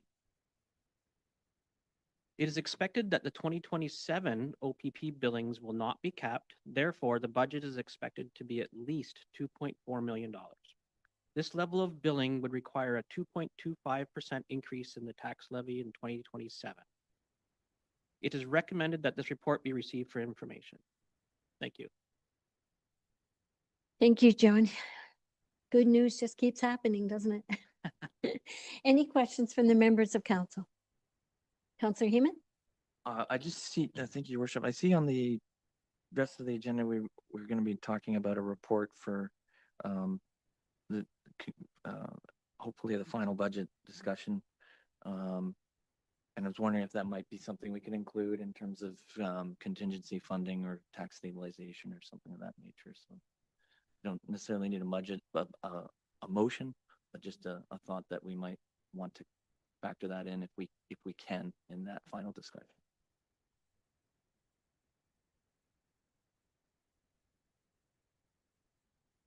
John? Through you, Madam Chair, Madam Mayor, I believe where we're at with the 2026 draft budget was the next report that's on your agenda was to talk about the IVA and IDA land purchase. Yes. And I believe that was the only outstanding. I think everything else was Okay. passed. And what that motion on this agenda is about is to bring staff to bring back a bylaw to then officially adopt the 2026 budget. Okay. Does that satisfy then? Does that satisfy them? Yeah, that's fine. I Okay. just didn't want to make things next year's problem, but that's Okay. that it is what it is. Okay. Oh, turn it over to I almost called you the deputy mayor. I don't know whether this is a promotion or a demotion. Anyway, our CAO, Ms. Belchamer-Glad is here. Thank you. Through you, Your Worship. Yeah, I would echo the comments from the director. I do think that the reason we wanted to make sure this council was aware of this potential issue and how this is going to likely land with the 2027 budget is for information, but it also might be a piece of advocacy work that you want to take on and speak with provincial representatives to say this is a challenging budget amount for a municipality our size to continue to increase to the amounts that the province has negotiated the contract for OPP. I would also note that there is an opportunity for us to hear a little bit more later this week, just from the OPP detachment about of that. So we will pay attention and see if there's other information to bring back from that meeting. Okay. Tom? Given that perspective, would it make sense to make a motion to add that to AMO delegation requests, or is that window closed? Yeah, AMO delegations haven't opened yet. We will not be attending Roma this year. However, we are putting together a number of items for advocacy pieces, at which point we would like to make appointments and have a Queen's Park Day when we can touch base with a number of the ministries down there, perhaps get a little bit more attention to our issues than there would be with the normal Roma and AMO speed dating format. So we are going to work on that, Tom. And I've been making note of the number of advocacy pieces that we should consider bringing up to our provincial government. Okay, so in the meantime, then the motion before us regarding the provincial police costs, it's that report number FS 002-26 2026 Ontario Provincial Police Costs be received for information. Moved by Deputy Mayor Smybert and seconded by, did I see your hand, Danielle? Yes, Councillor Lockie. All in favor? That carries. Okay, source of financing for the parkland property acquisition. Again, Mr. Milson. Thank you, Madam Mayor. The purpose of this report is to provide funding options for the 2025 purchase of the parcel of land Eva and Ida Parkland. The land was purchased for approximately $2.3 million. And at that time of the purchase, it was contemplated to finance the purchase through a combination of sources, primarily parkland dedication, reserve, a donation, a capital and infrastructure levy, and the tax stabilization reserve. During 2026 budget meeting, council requested staff to report back on financing options of this land purchase. The report details various sources of financing, donation, reserves, and debt. The donation received is an obvious good fit. In the reserves, Parkland Dedication Reserve is also a good fit. Tax Stabilization Reserve, it is available to council. However, it isn't the best fit for capital purchases, as this reserve is meant for one-time operating costs or other contingencies or operating deficits. Capital Infrastructure Levy is also available. It has been set aside to replace existing assets when their useful life has been reached. The land purchase is a new asset and therefore really isn't the best fit for the intended use. However, debt financing, the Municipal Act permits municipalities to borrow up to its annual repayment limit. This purchase is well within its limit, and this source of financing is a good fit for the purchase. At a 10-year spot rate of 3.88%, the service costs of $1 million of debt would be approximately $123,000, or approaching the 1.1% tax levy increase. The report goes on to the three different options. Option one would be the source of financing as contemplated, and that is Parkland Dedication Reserve, the Capital Infrastructure Levy, the donation, and the tax stabilization reserve, with a footnote there saying over the next 2 to 3 years that capital levy in the future budgets would pay back the tax stabilization reserve. So the disadvantages of this option are that the use of operating reserves for capital purchases would limit the use of tax stabilization reserves for at least 2 years. For that amount of $680,000 approximately. The advantage of this option would be that there would be no impact on the 2026 tax levy.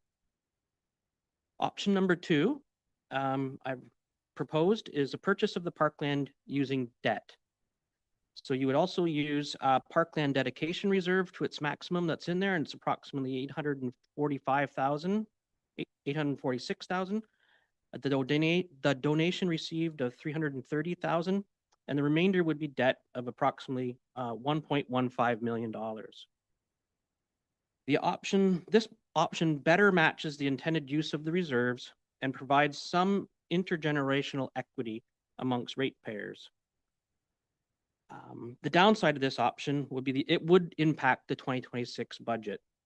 An increase of approximately $142,000 in the operating budget would be required for the next 10 years to service that debt. The option number three would be a similar option to number two. However, the future debt servicing costs would be borne from future development charges. And in this option, I spelled out that the average 5-year contributions to the Parkland Dedication Reserves is approximately $73,000. So if you extended that debt to 20 years, the annual repayment would be approximately $89,000 a year. So you're approaching where the expected development, the average 5-year contributions of $73,000 should almost pay for the debt servicing costs. Should those annual debt servicing costs be more than what we've received from development charges, then you could cover those annual borrowing costs from the tax rate stabilization fund at that time. The advantages of this scenario are that there is no impact on the property tax. As well, all funds will come from current reserves and future development. After the purchase of this parkland, I put this comment in there, there likely isn't a need for a future purchase in a foreseeable future. So those annual contributions could go towards servicing that debt. So to wrap up, this report, the recommendations are, one is to receive this report as information, and that administration be directed to apply the financing for the purchase of the parkland as outlined in option 3, as set out in report FS-001-26, and that staff be directed to prepare the necessary bylaws for future or for debt financing for the parkland from the parkland property acquisition, or for the parkland property acquisition. And with that, I'll turn it over for questions, I guess. Okay, any questions from council? Councillor Heeman. And thank you to Director Milson for that report. I got a couple questions. I guess first is, do you know what the average rate of return we get from our reserve funds? Their current interest? Thank you for the question through you, Madam Mayor. Our reserve funds are kept in an operating bank account with TD. So it would just be, I don't know the exact rate of return that we receive. So the investment is really just cash in a bank account at the moment. A follow-up? We don't have any strategic investments. Well, we did. I'm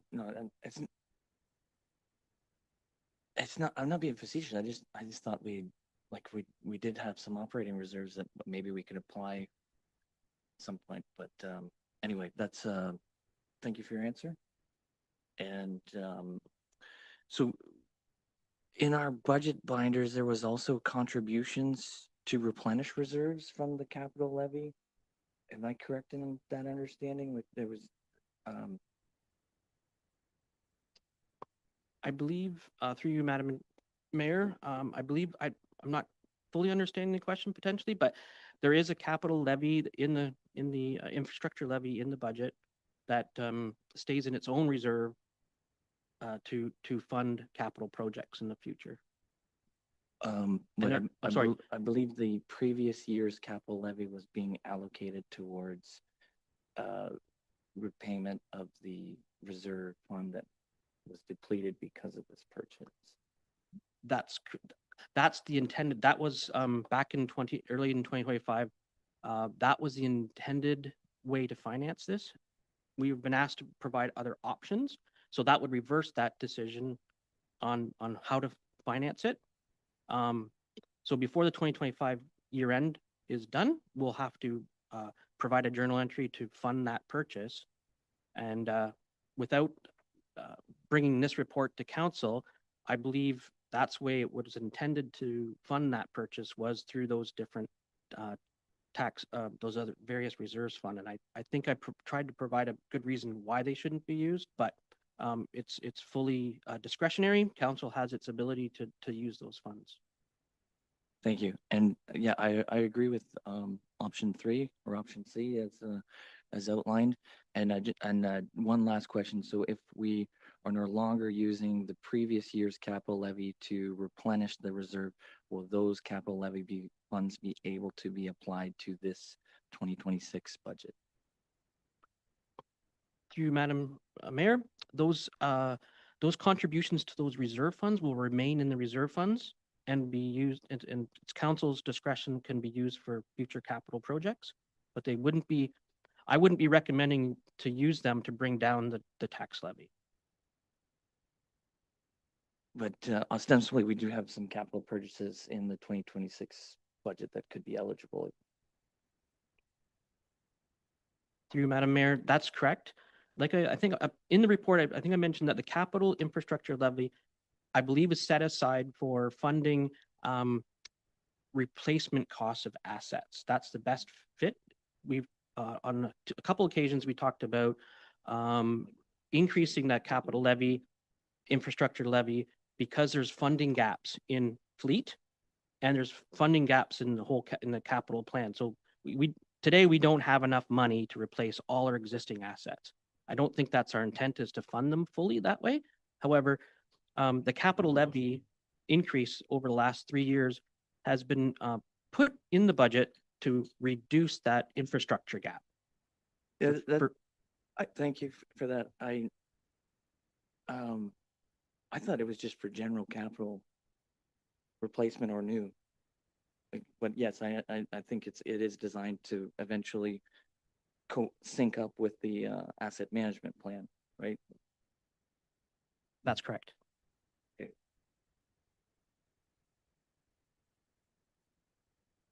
Deputy Mayor Smyberg. Yeah, I want to thank staff for providing the report very clear, and I concur with the staff recommendation. I think the way that even it's laid out is a lot clearer for me in terms of how we were going to fund the purchase of the Parkland property. I think I was a little cloudy on it when we first looked at purchasing it. So thank you very much. Councillor Heeman. Thank you. So do we have an estimate as to what that final levy requirement would be if we were to go through these different options? Can you answer that, John? Perhaps the councillor could repeat the question? What would be the impact of option C on the projected budget levy requirement? So through you, Madam Mayor, it doesn't impact the current 2026 budget as it stands. If you choose option 3, there's no impact on the budget. So the budget, as it remains now, proposes a 6.7% increase in the Thames Center levy. There's still the county's levy, and there's still the education board levy. So what would be required to look at using the now available 2020 or now available capital levy funds? So what process? Through you, Madam Mayor, council does have full discretion on those capital levies. The intent, the council's, this council and council, probably just this council the last 3 years, the intent was to put a money aside for future capital use. And council has in its discretion can, I wouldn't recommend using reserve contributions to reduce the tax levy. It's kind of a one hit, and next year, you're going to require that money again and again and again. So it wouldn't be my recommendation to council to use reserve funds to bring down a tax requirement. That's an annual requirement. Yeah, I wouldn't recommend using it for operating expense, but I would recommend using it for capital budget items because those are assets and they do decrease the operating expense in the long run. So if what we're voting on now doesn't give us an opportunity to reevaluate the total budget and allocation of some of those funds, then I would like to make a motion that we are able to do so concurrent with the report, if that's possible,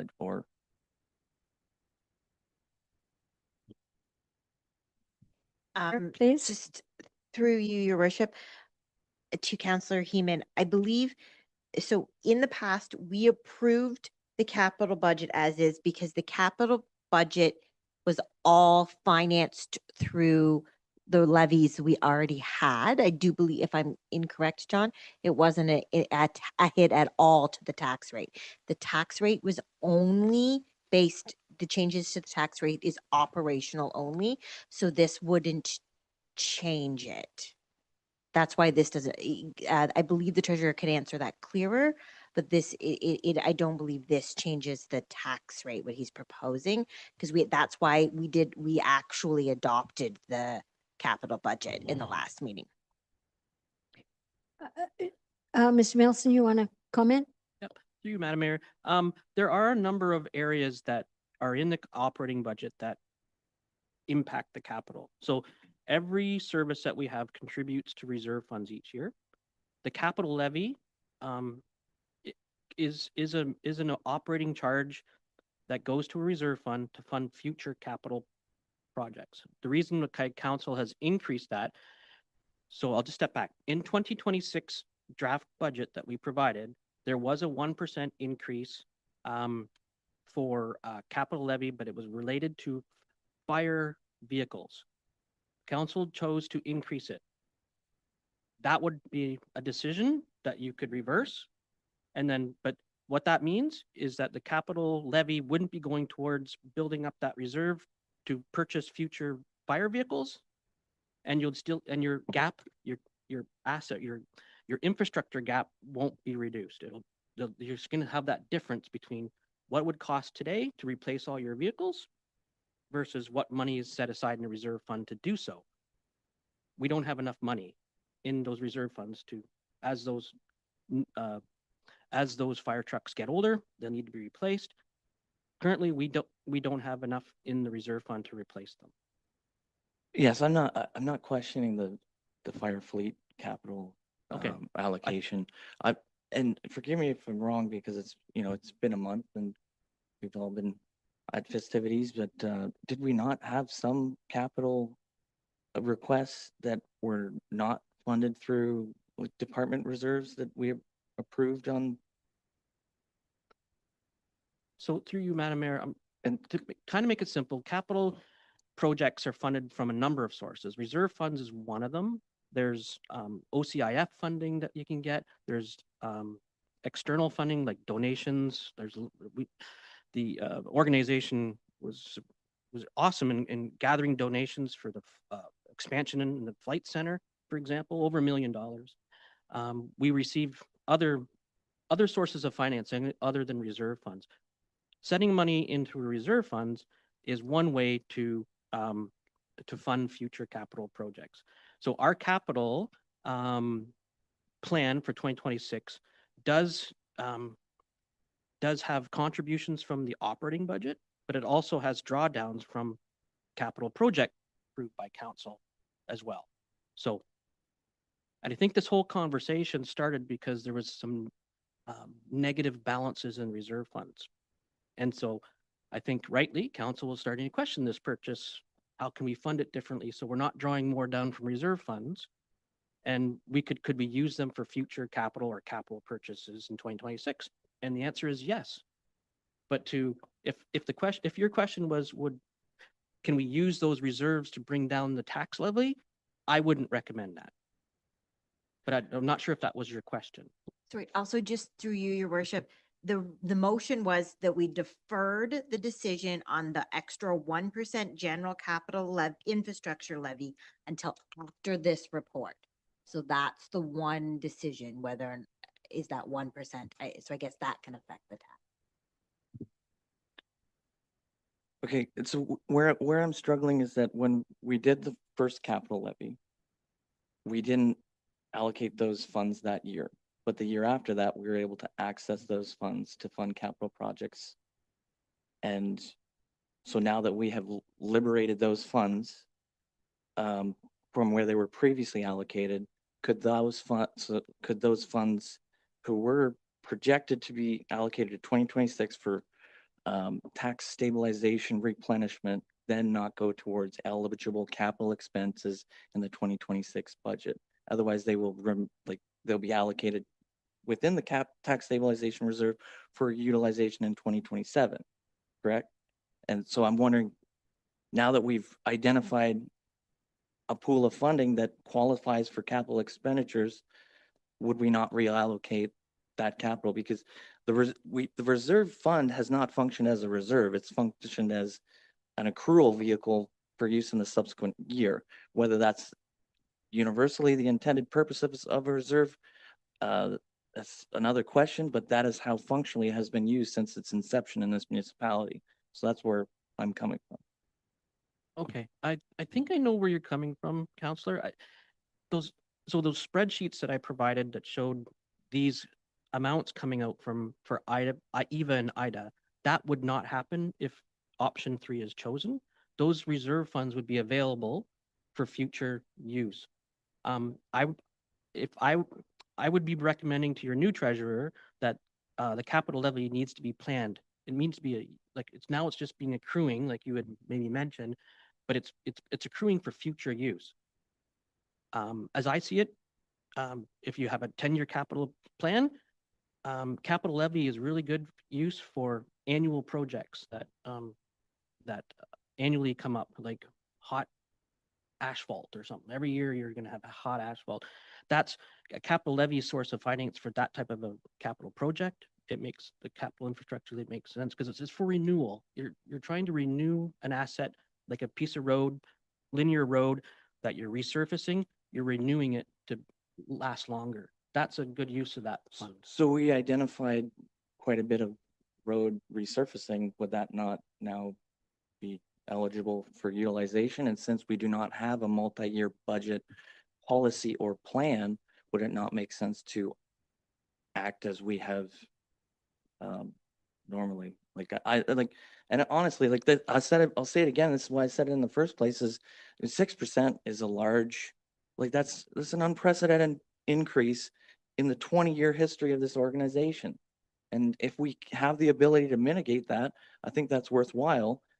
And if we can do that, then we can add on an additional 1%, which will then give a much better base for 2027, 2028, right? Like right now we're if we don't have that at 1%, right? Like I think we're limiting ourselves in terms of getting that annuity going. If we don't look at utilizing with the funds that we would have available if we took option C. So that's, I know it may be outside of the specific motion or report and options, but that was my intention. I think I made that intention clear during the budget. And, maybe I need some advice down the road if we need to have some way of relooking at that issue. But that's where I'm coming from. Right. Thank you. Through you, Madam Mayor. I believe I hear what you're saying. I don't know how we make this. Option one was purchasing the land, how it was described to you previously. There was no operating impacts to that. There was a use of an operating reserve, but it didn't impact your operating budget. So yes, there's going to be more money available in your operating reserve, but and council has the ability to use that reserve. And typically what a tax rate stabilization uses is for one-time expenditures. So bringing down the tax levy isn't a one-time. It is for that 1 year, but you're going to need that the next year, and then you're going to need it the next year. So that's why I was saying I wouldn't recommend using one-time sources to bring down the tax levy. Council can do other measures to bring down the tax levy, but I wouldn't be recommending using reserve funds, capital or operating. Does that help, or is that making it more confusing? Yes, I understand, but that's also that's a decision of council as to how those funds can be allocated. And you can use a tax stabilization reserve fund for tax stabilization. Yes. And if we replenish that, we can also potentially apply that to eligible expenses, right? I'm not saying, oh, we got this percent, let's just throw that on there. I think we'd look at the expenses that we approved and figure out how we can potentially reallocate them under a prudent policy, right? So that's what I mean. I think this is, like it's potentially 2% additional funds available. That I think we look at that. And again, maybe I need some help with the wording, and maybe we can talk about that offline or something. I don't want to belabor the point at the moment, but I can thank you for doing this work. And I think it gives us a lot of options, and I think we should look at those options. So thank you. Anyone else with a comment? Councillor Lockie. Oh, sorry, it took me a second to find my unmute button. Yeah, through your worship. So I'm aligned with what Councillor Heenan is suggesting, but just a question. Mr. Milson, you had said that it's for, one-time expenditures, but wouldn't the Eva Ida project kind of qualify as a one-time expenditure? Could we not justify using the capital levy for that reason? Through you, Madam Mayor, yes, it is available to council to use as an option.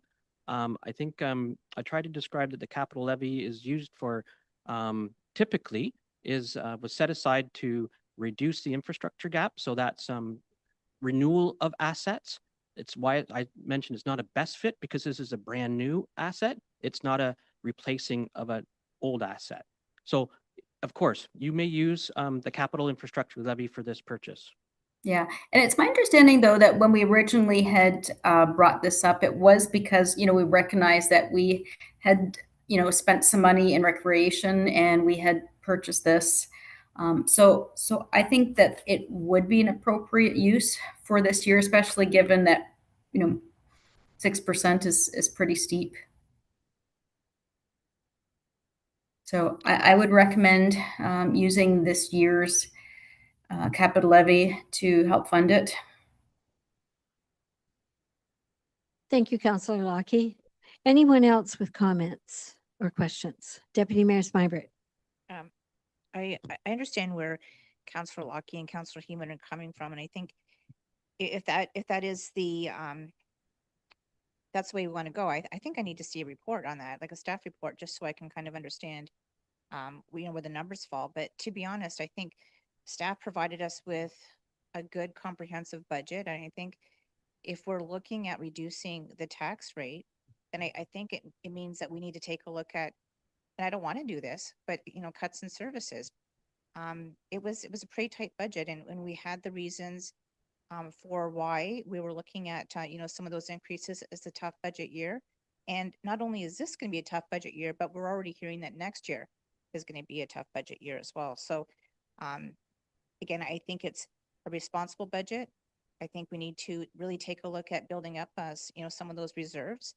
Because if we don't do that today, I worry about the financial viability of the municipality moving forward. I really do think we need to take some time to build up those reserves. And anyway, I thought we were all on the same page with respect to the budget and where we're going. And now I'm hearing some different. There was just this one area that I thought we were going to take another look at. But if you guys are going to be having these discussions, and it's kind of like opening up the budget again, and if that's the case, then I need to see some more information in terms of the impacts of that. Councillor Heeman. Yes, and thank you, Your Worship. And I think we should recognize that a lot of items in this current budget are already funded from department reserves, and that is not sustainable in the long term either. So I think we're doing a bunch of different things and saying we're not. And I think we need to look at how can we get that additional 1% capital levy while not shocking the ratepayers. So if we can find a way to allocate some current tax expenditures from either tax stabilization if it fits, or from the capital levy, because otherwise we're basically looking at this, we're just saying the tax levy stabilization well, my brain's a little melted if you can't tell. The capital levy reserve, like we basically acted like it didn't exist for our budget session. And I don't think I think we would have planned a lot of things differently if we knew that we had this option, right? Like I think there were one-time expenses that we canceled that we might not have canceled, right?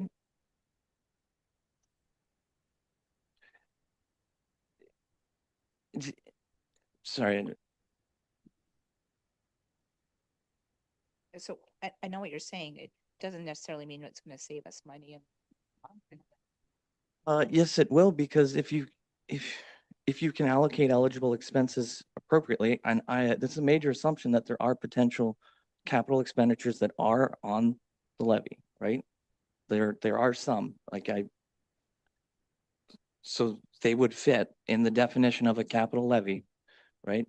So And if we can reduce that, then it would save us money in the long run because we'd be adding an extra $100,000 base funding for the capital reserve that we wouldn't, right? So if you have the compounding growth, say over 25 years of adding additional 100% to that fund, that is a massive savings, right? That's the basis of investment. That's what we all do, right? So yes, we're saving the principal by leaving it there, but we're also not contributing and increasing the annuity. So, but I agree, we would need a report to actually look at this in a really a fulsome budget structure. And I don't know what the quorum would be required for that kind of a motion. But I do think it does require a motion and a report.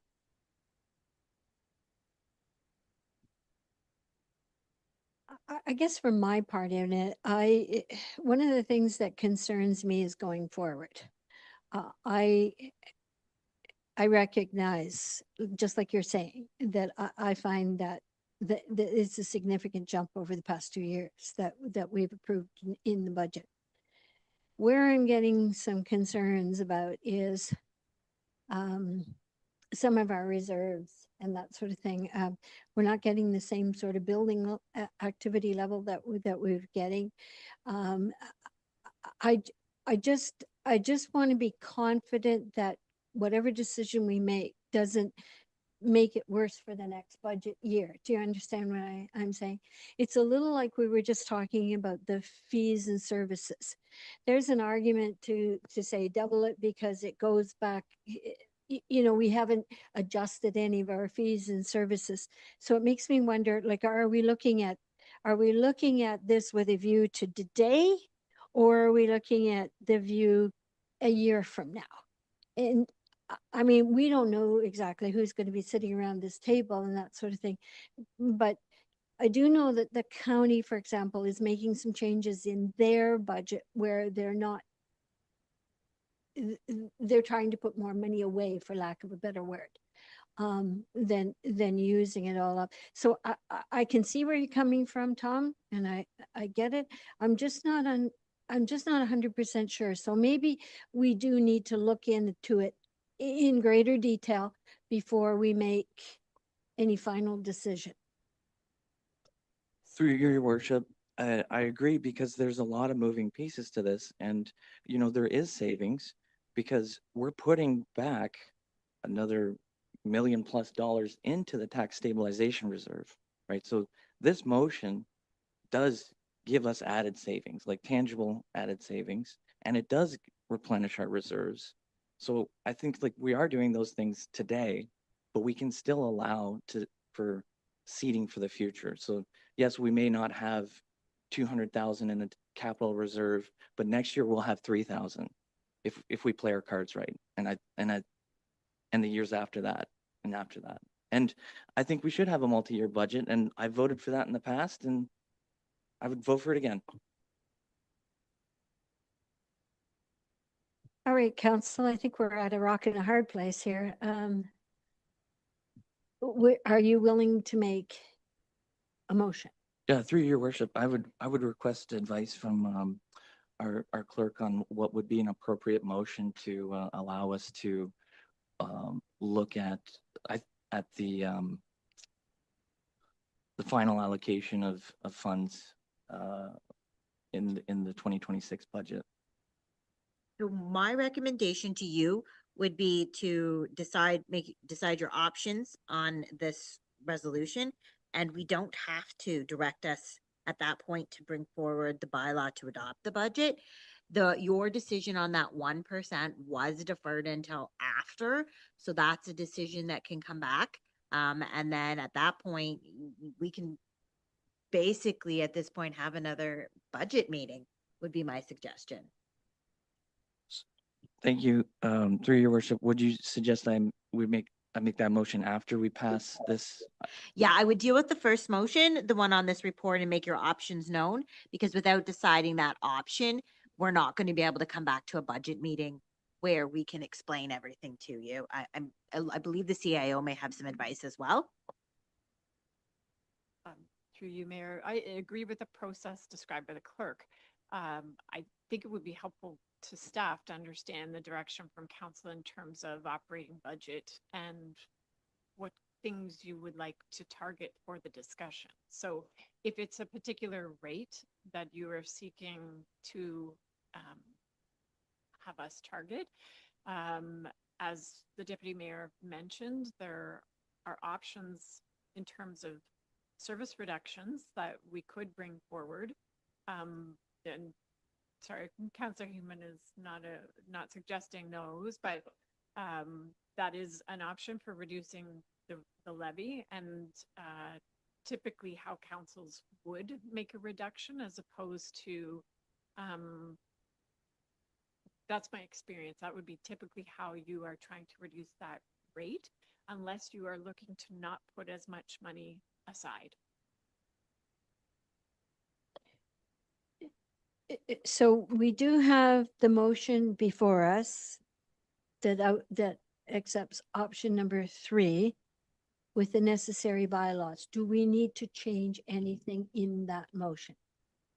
Not at this time. It will then, Okay. after we get to that, we can, if we can get some direction, and it can even just be direction to staff. Okay. And then a motion to set a budget, like to set a budget meeting. We can do that if you have an idea what you're looking for. Okay, another. I'll make question the or- motion to adopt recommendation 3. Okay, so wording as per Yeah. the amended. All right, so we have a mover for that, a seconder. Seconded by Deputy Mayor Smybert, and all in favor? Okay, that carries. Okay, now, dealing with 11.6, then Jana, I'm going to look to you. So 11.6 was actually just a staff suggestion, because if we thought we were at the point to adopt the budget. So at this point, it's just there. It doesn't have to be dealt with. The reality is, I think we can cross that off under the 2026 budget, and you can provide direction to staff if you know what you're looking for. So you're making that? Thank you, Your Worship. I would like to propose an amendment that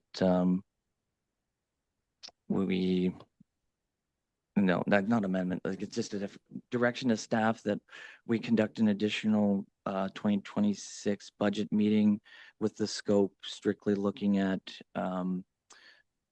capital projects funded by this current levy. So nothing funded by reserves, nothing in operating, and that, yeah, that's it. We'll give the clerk a minute and then we'll reread it so we're all clear. And then we'll call the vote.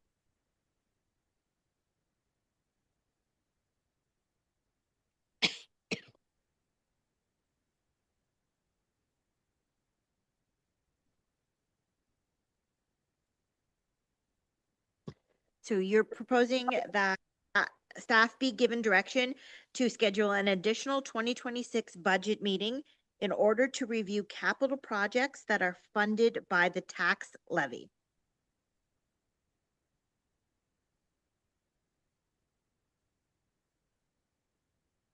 So that motion is made by Councillor Heeman, and a seconder.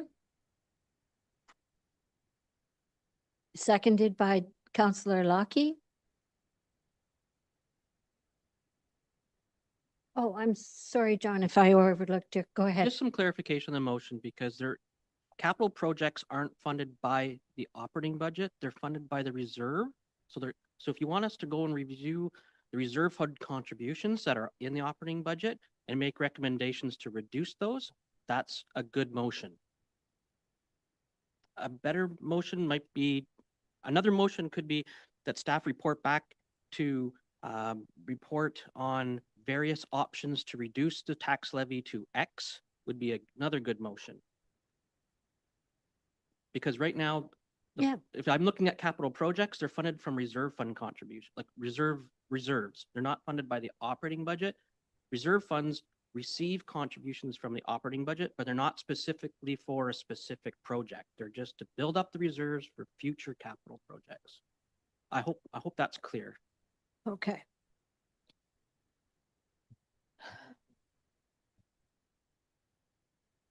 Okay, so you have me at a disadvantage because you're more familiar with these numbers, but that's why I asked previously if there were any capital projects that are funded through the levy. Because I don't want to reduce any reserve fund contributions. And to your point, if everything's already funded through department reserves or other reserves, then there's no impact of rearranging their funding source. Through you, Madam Chair, I mean, it's an indirect, so capital projects, when we're presenting them, we'll say our source of financing is the water capital reserve. We build up the capital reserves through operating contributions from operating. They're not specific to capital projects, but what I could do is bring back each capital project and say how it's funded, and then we could reduce the water capital. Okay, it's not, water's not a good idea because that's a rate. It's not a tax levy. So look at the rec programs or fleet purchases and say the fleet reserve is funded through the fleet contributions from the operating budget. Do you want to reduce that? Is that's kind of how we could do that. We can go through each capital project, say how it's funded, and council can make a decision to reduce that capital project. And to reduce the capital project, that would then leave the option, one, to leave it in the reserve fund or to use that contribution to the operating to reduce it. But again, it's once you reduce I wouldn't be recommending that personally, but that's fine. It's council's decisions to reduce contributions to reserve funds. It's totally up to council's preview. Okay, I'm at a loss here again because there's no, if any capital purchases, like again, fleet, from my recollection in December, almost all of fleet was funded through reserves. There was hardly any fleet expenses that were borne by the levy, right? So I'm just looking at what levy expenses qualified. Because just because we want to fund everything through reserves doesn't mean that we do, and we haven't historically. So that's if there's any eligible expenses that are being put on the levy. If you're telling me that the levy costs are 100% operating costs, then that's not the case, right? But then I think what you're saying makes sense. But if there's anything like a road project or, any infrastructure that is going on the levy, then that's what I'm referring to. Through you, Madam Mayor, many operating budgets, and I'll just fleet is a very good example. It's all reserve fund contributed. Rather, I shouldn't say all of it because we do sell assets from time to time, and typically the cost or the money that you get from selling that used vehicle goes back to the reserve fund. So it's not all from reserves, like it goes back to the reserve fund, so it is reserves. But every program that uses vehicles pays a contribution from the operating budget goes to the fleet reserve fund to eventually replace that truck. Okay, so if you reduce that, your ability to replace that truck is diminished in the future. And so your infrastructure gap is increasing. That's what we're going to be going through. The exercise we're going to be going through with this motion is we're going to look at capital. We're going to look at how they're funded. We're going to reduce the reserve fund contributions to take the pressure off the operating budget.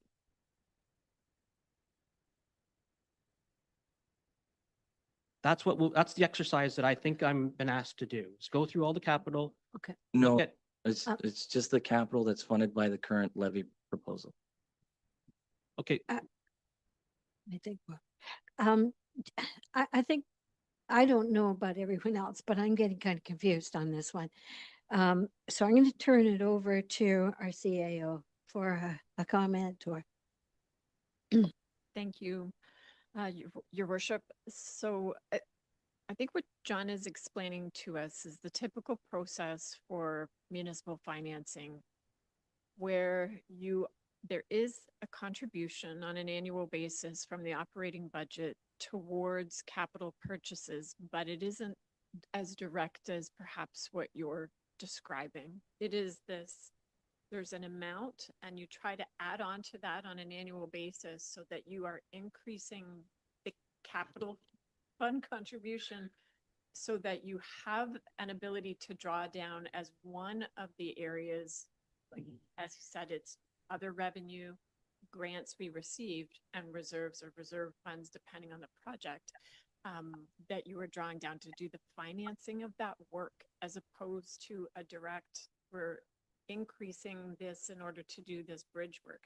And the reason we do it that way is to smooth out that impact to the ratepayer. And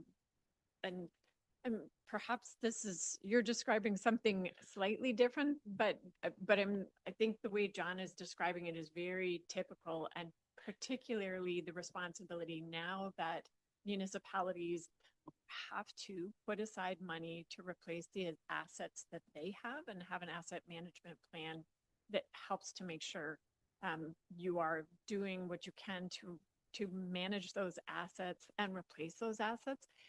And I'll just one other piece to this.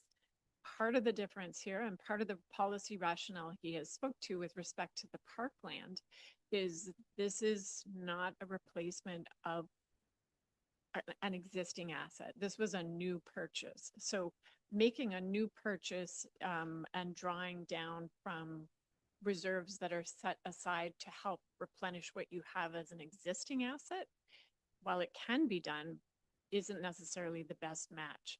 And so part of the rationale for the recommendation is say, yes, as to your point initially during the budget meeting, you may wish to consider some other approach to financing this, is a better policy connection to the purchase that was made.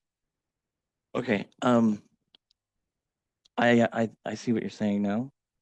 And to give you my perspective, no one's ever said that out loud in my 7 years, because operations is supposed to be costed, and we were going through a budget to actuals exercise, not a budget to budget.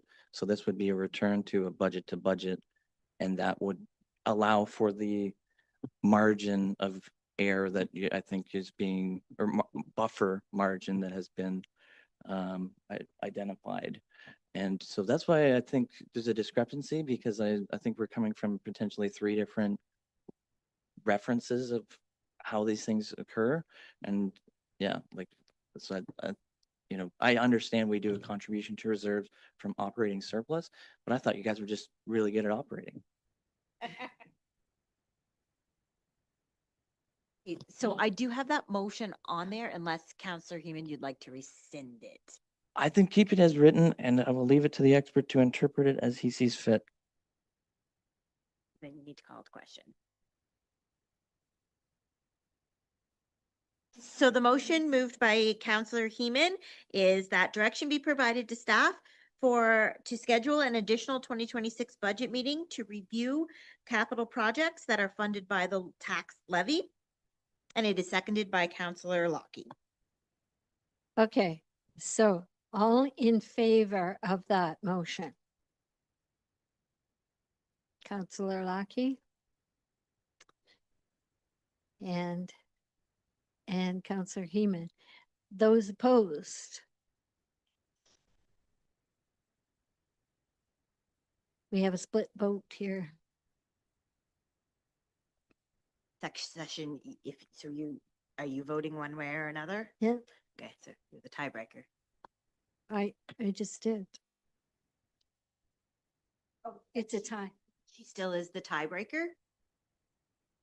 Yeah, so with 4 present, she's listed as our tiebreaker. I can't vote twice. So then it votes. A motion fails. John, would you please repeat your first suggested, excuse me, Tom, your first suggested motion? Can you even go back that far, I guess, is the question. I mean, Through you, Madam Mayor, I think I'm just struggling with what is the purpose council is trying to get? If you're trying to get a lower tax rate, I think a motion should be have staff report back on various options to bring that tax rate down. that's the one. I think that Can I say that? Will be helpful. yeah. I think your suggestion would be helpful to the process.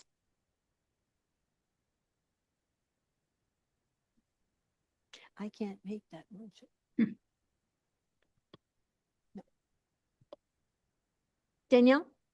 Yes, through your worship. Yeah, I agree. We want to have staff, revisit items that could possibly be deferred to minimize the tax rate increase. So I guess maybe a revised motion might be then to direct staff to review their budgets for possible areas for deferral of spending or reductions. Okay, thank you. That's the general context of your suggestion, John. Yes. That's correct, Yeah, Madam. Mayor. okay. All right. So you're making that motion then, Councillor Lucky? Yes, Your Worship. Do we have a seconder for that motion? Councillor Heeman, all in favor of that? Okay. And this is going to get hung anyway, so we might as well have it come back for. Okay, I'll vote in favor, so that carries. Thank you. And thank you, John. I know this is a bit of a struggle here. All right.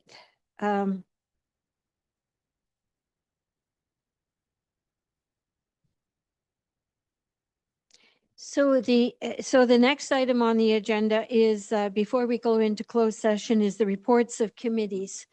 So items listed under reports of committees are approved by council in one motion. Council members may request that one or more items be separated for further action. So the motion before is that reports of committees agenda 12.1 and 12.2 be approved as presented. A mover and a seconder, please. Moved by Deputy Mayor Smybert and seconded by Councillor Lockie. All in favor? That motion carries. Okay, so I will not be making a mayor's report, that there isn't enough going on from early January. Okay. So no unfinished business or notices of motion or any new business. I'm seeing none. So the bylaws, a revision to the motion. Recommended motion is that bylaws 1-2026, 2-026, 4-2026, and 5-2026 be read a first, second, and third time, and final time, and be adopted. And that bylaws 3-2026 being the 2026 fees and charges bylaws as amended be read a first, second, and third, and final time and be adopted. And that bylaws 6-2026 and 7-2026 be given first and second reading. Moved by Deputy Mayor Smybert and seconded by Councillor Lockie. All in favor? Thank you. So at this time, council will be going into closed session, and the time of that is 7:29 p.m. Can I motion for a brief recess? Yes, we will. Hopefully very brief. Okay, all in favor? At this point, we will take a 10-minute break. Recess. Okay. Okay.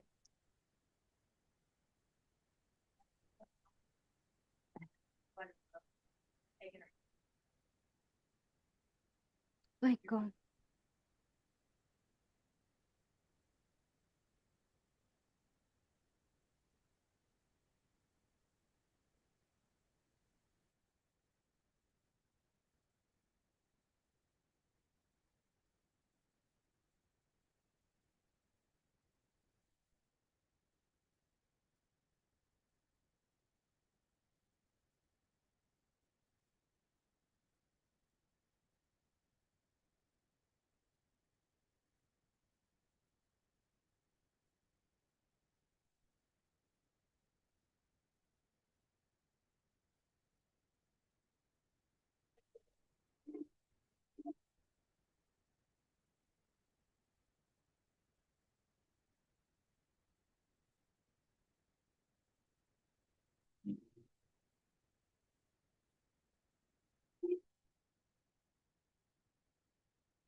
We're gonna have to extend you as well, so let's do the first motion to go into closed and then we'll do, or sorry, let's do an emotion to extend curfew past 8 PM.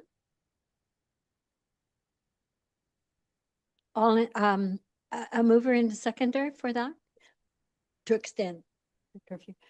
Deputy Mayor Smyger and Councillor Heeman, all in favor? Okay, We're almost at 8 PM.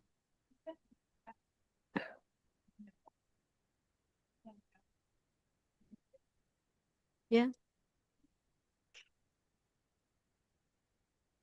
Okay, now we'll do, now.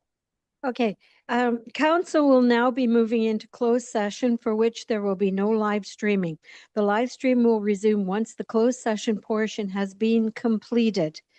So move into closed session at 7:43 PM. A mover into seconder, please. Deputy Mayor Smyber, Councillor Heeman, all in favor? And that carries.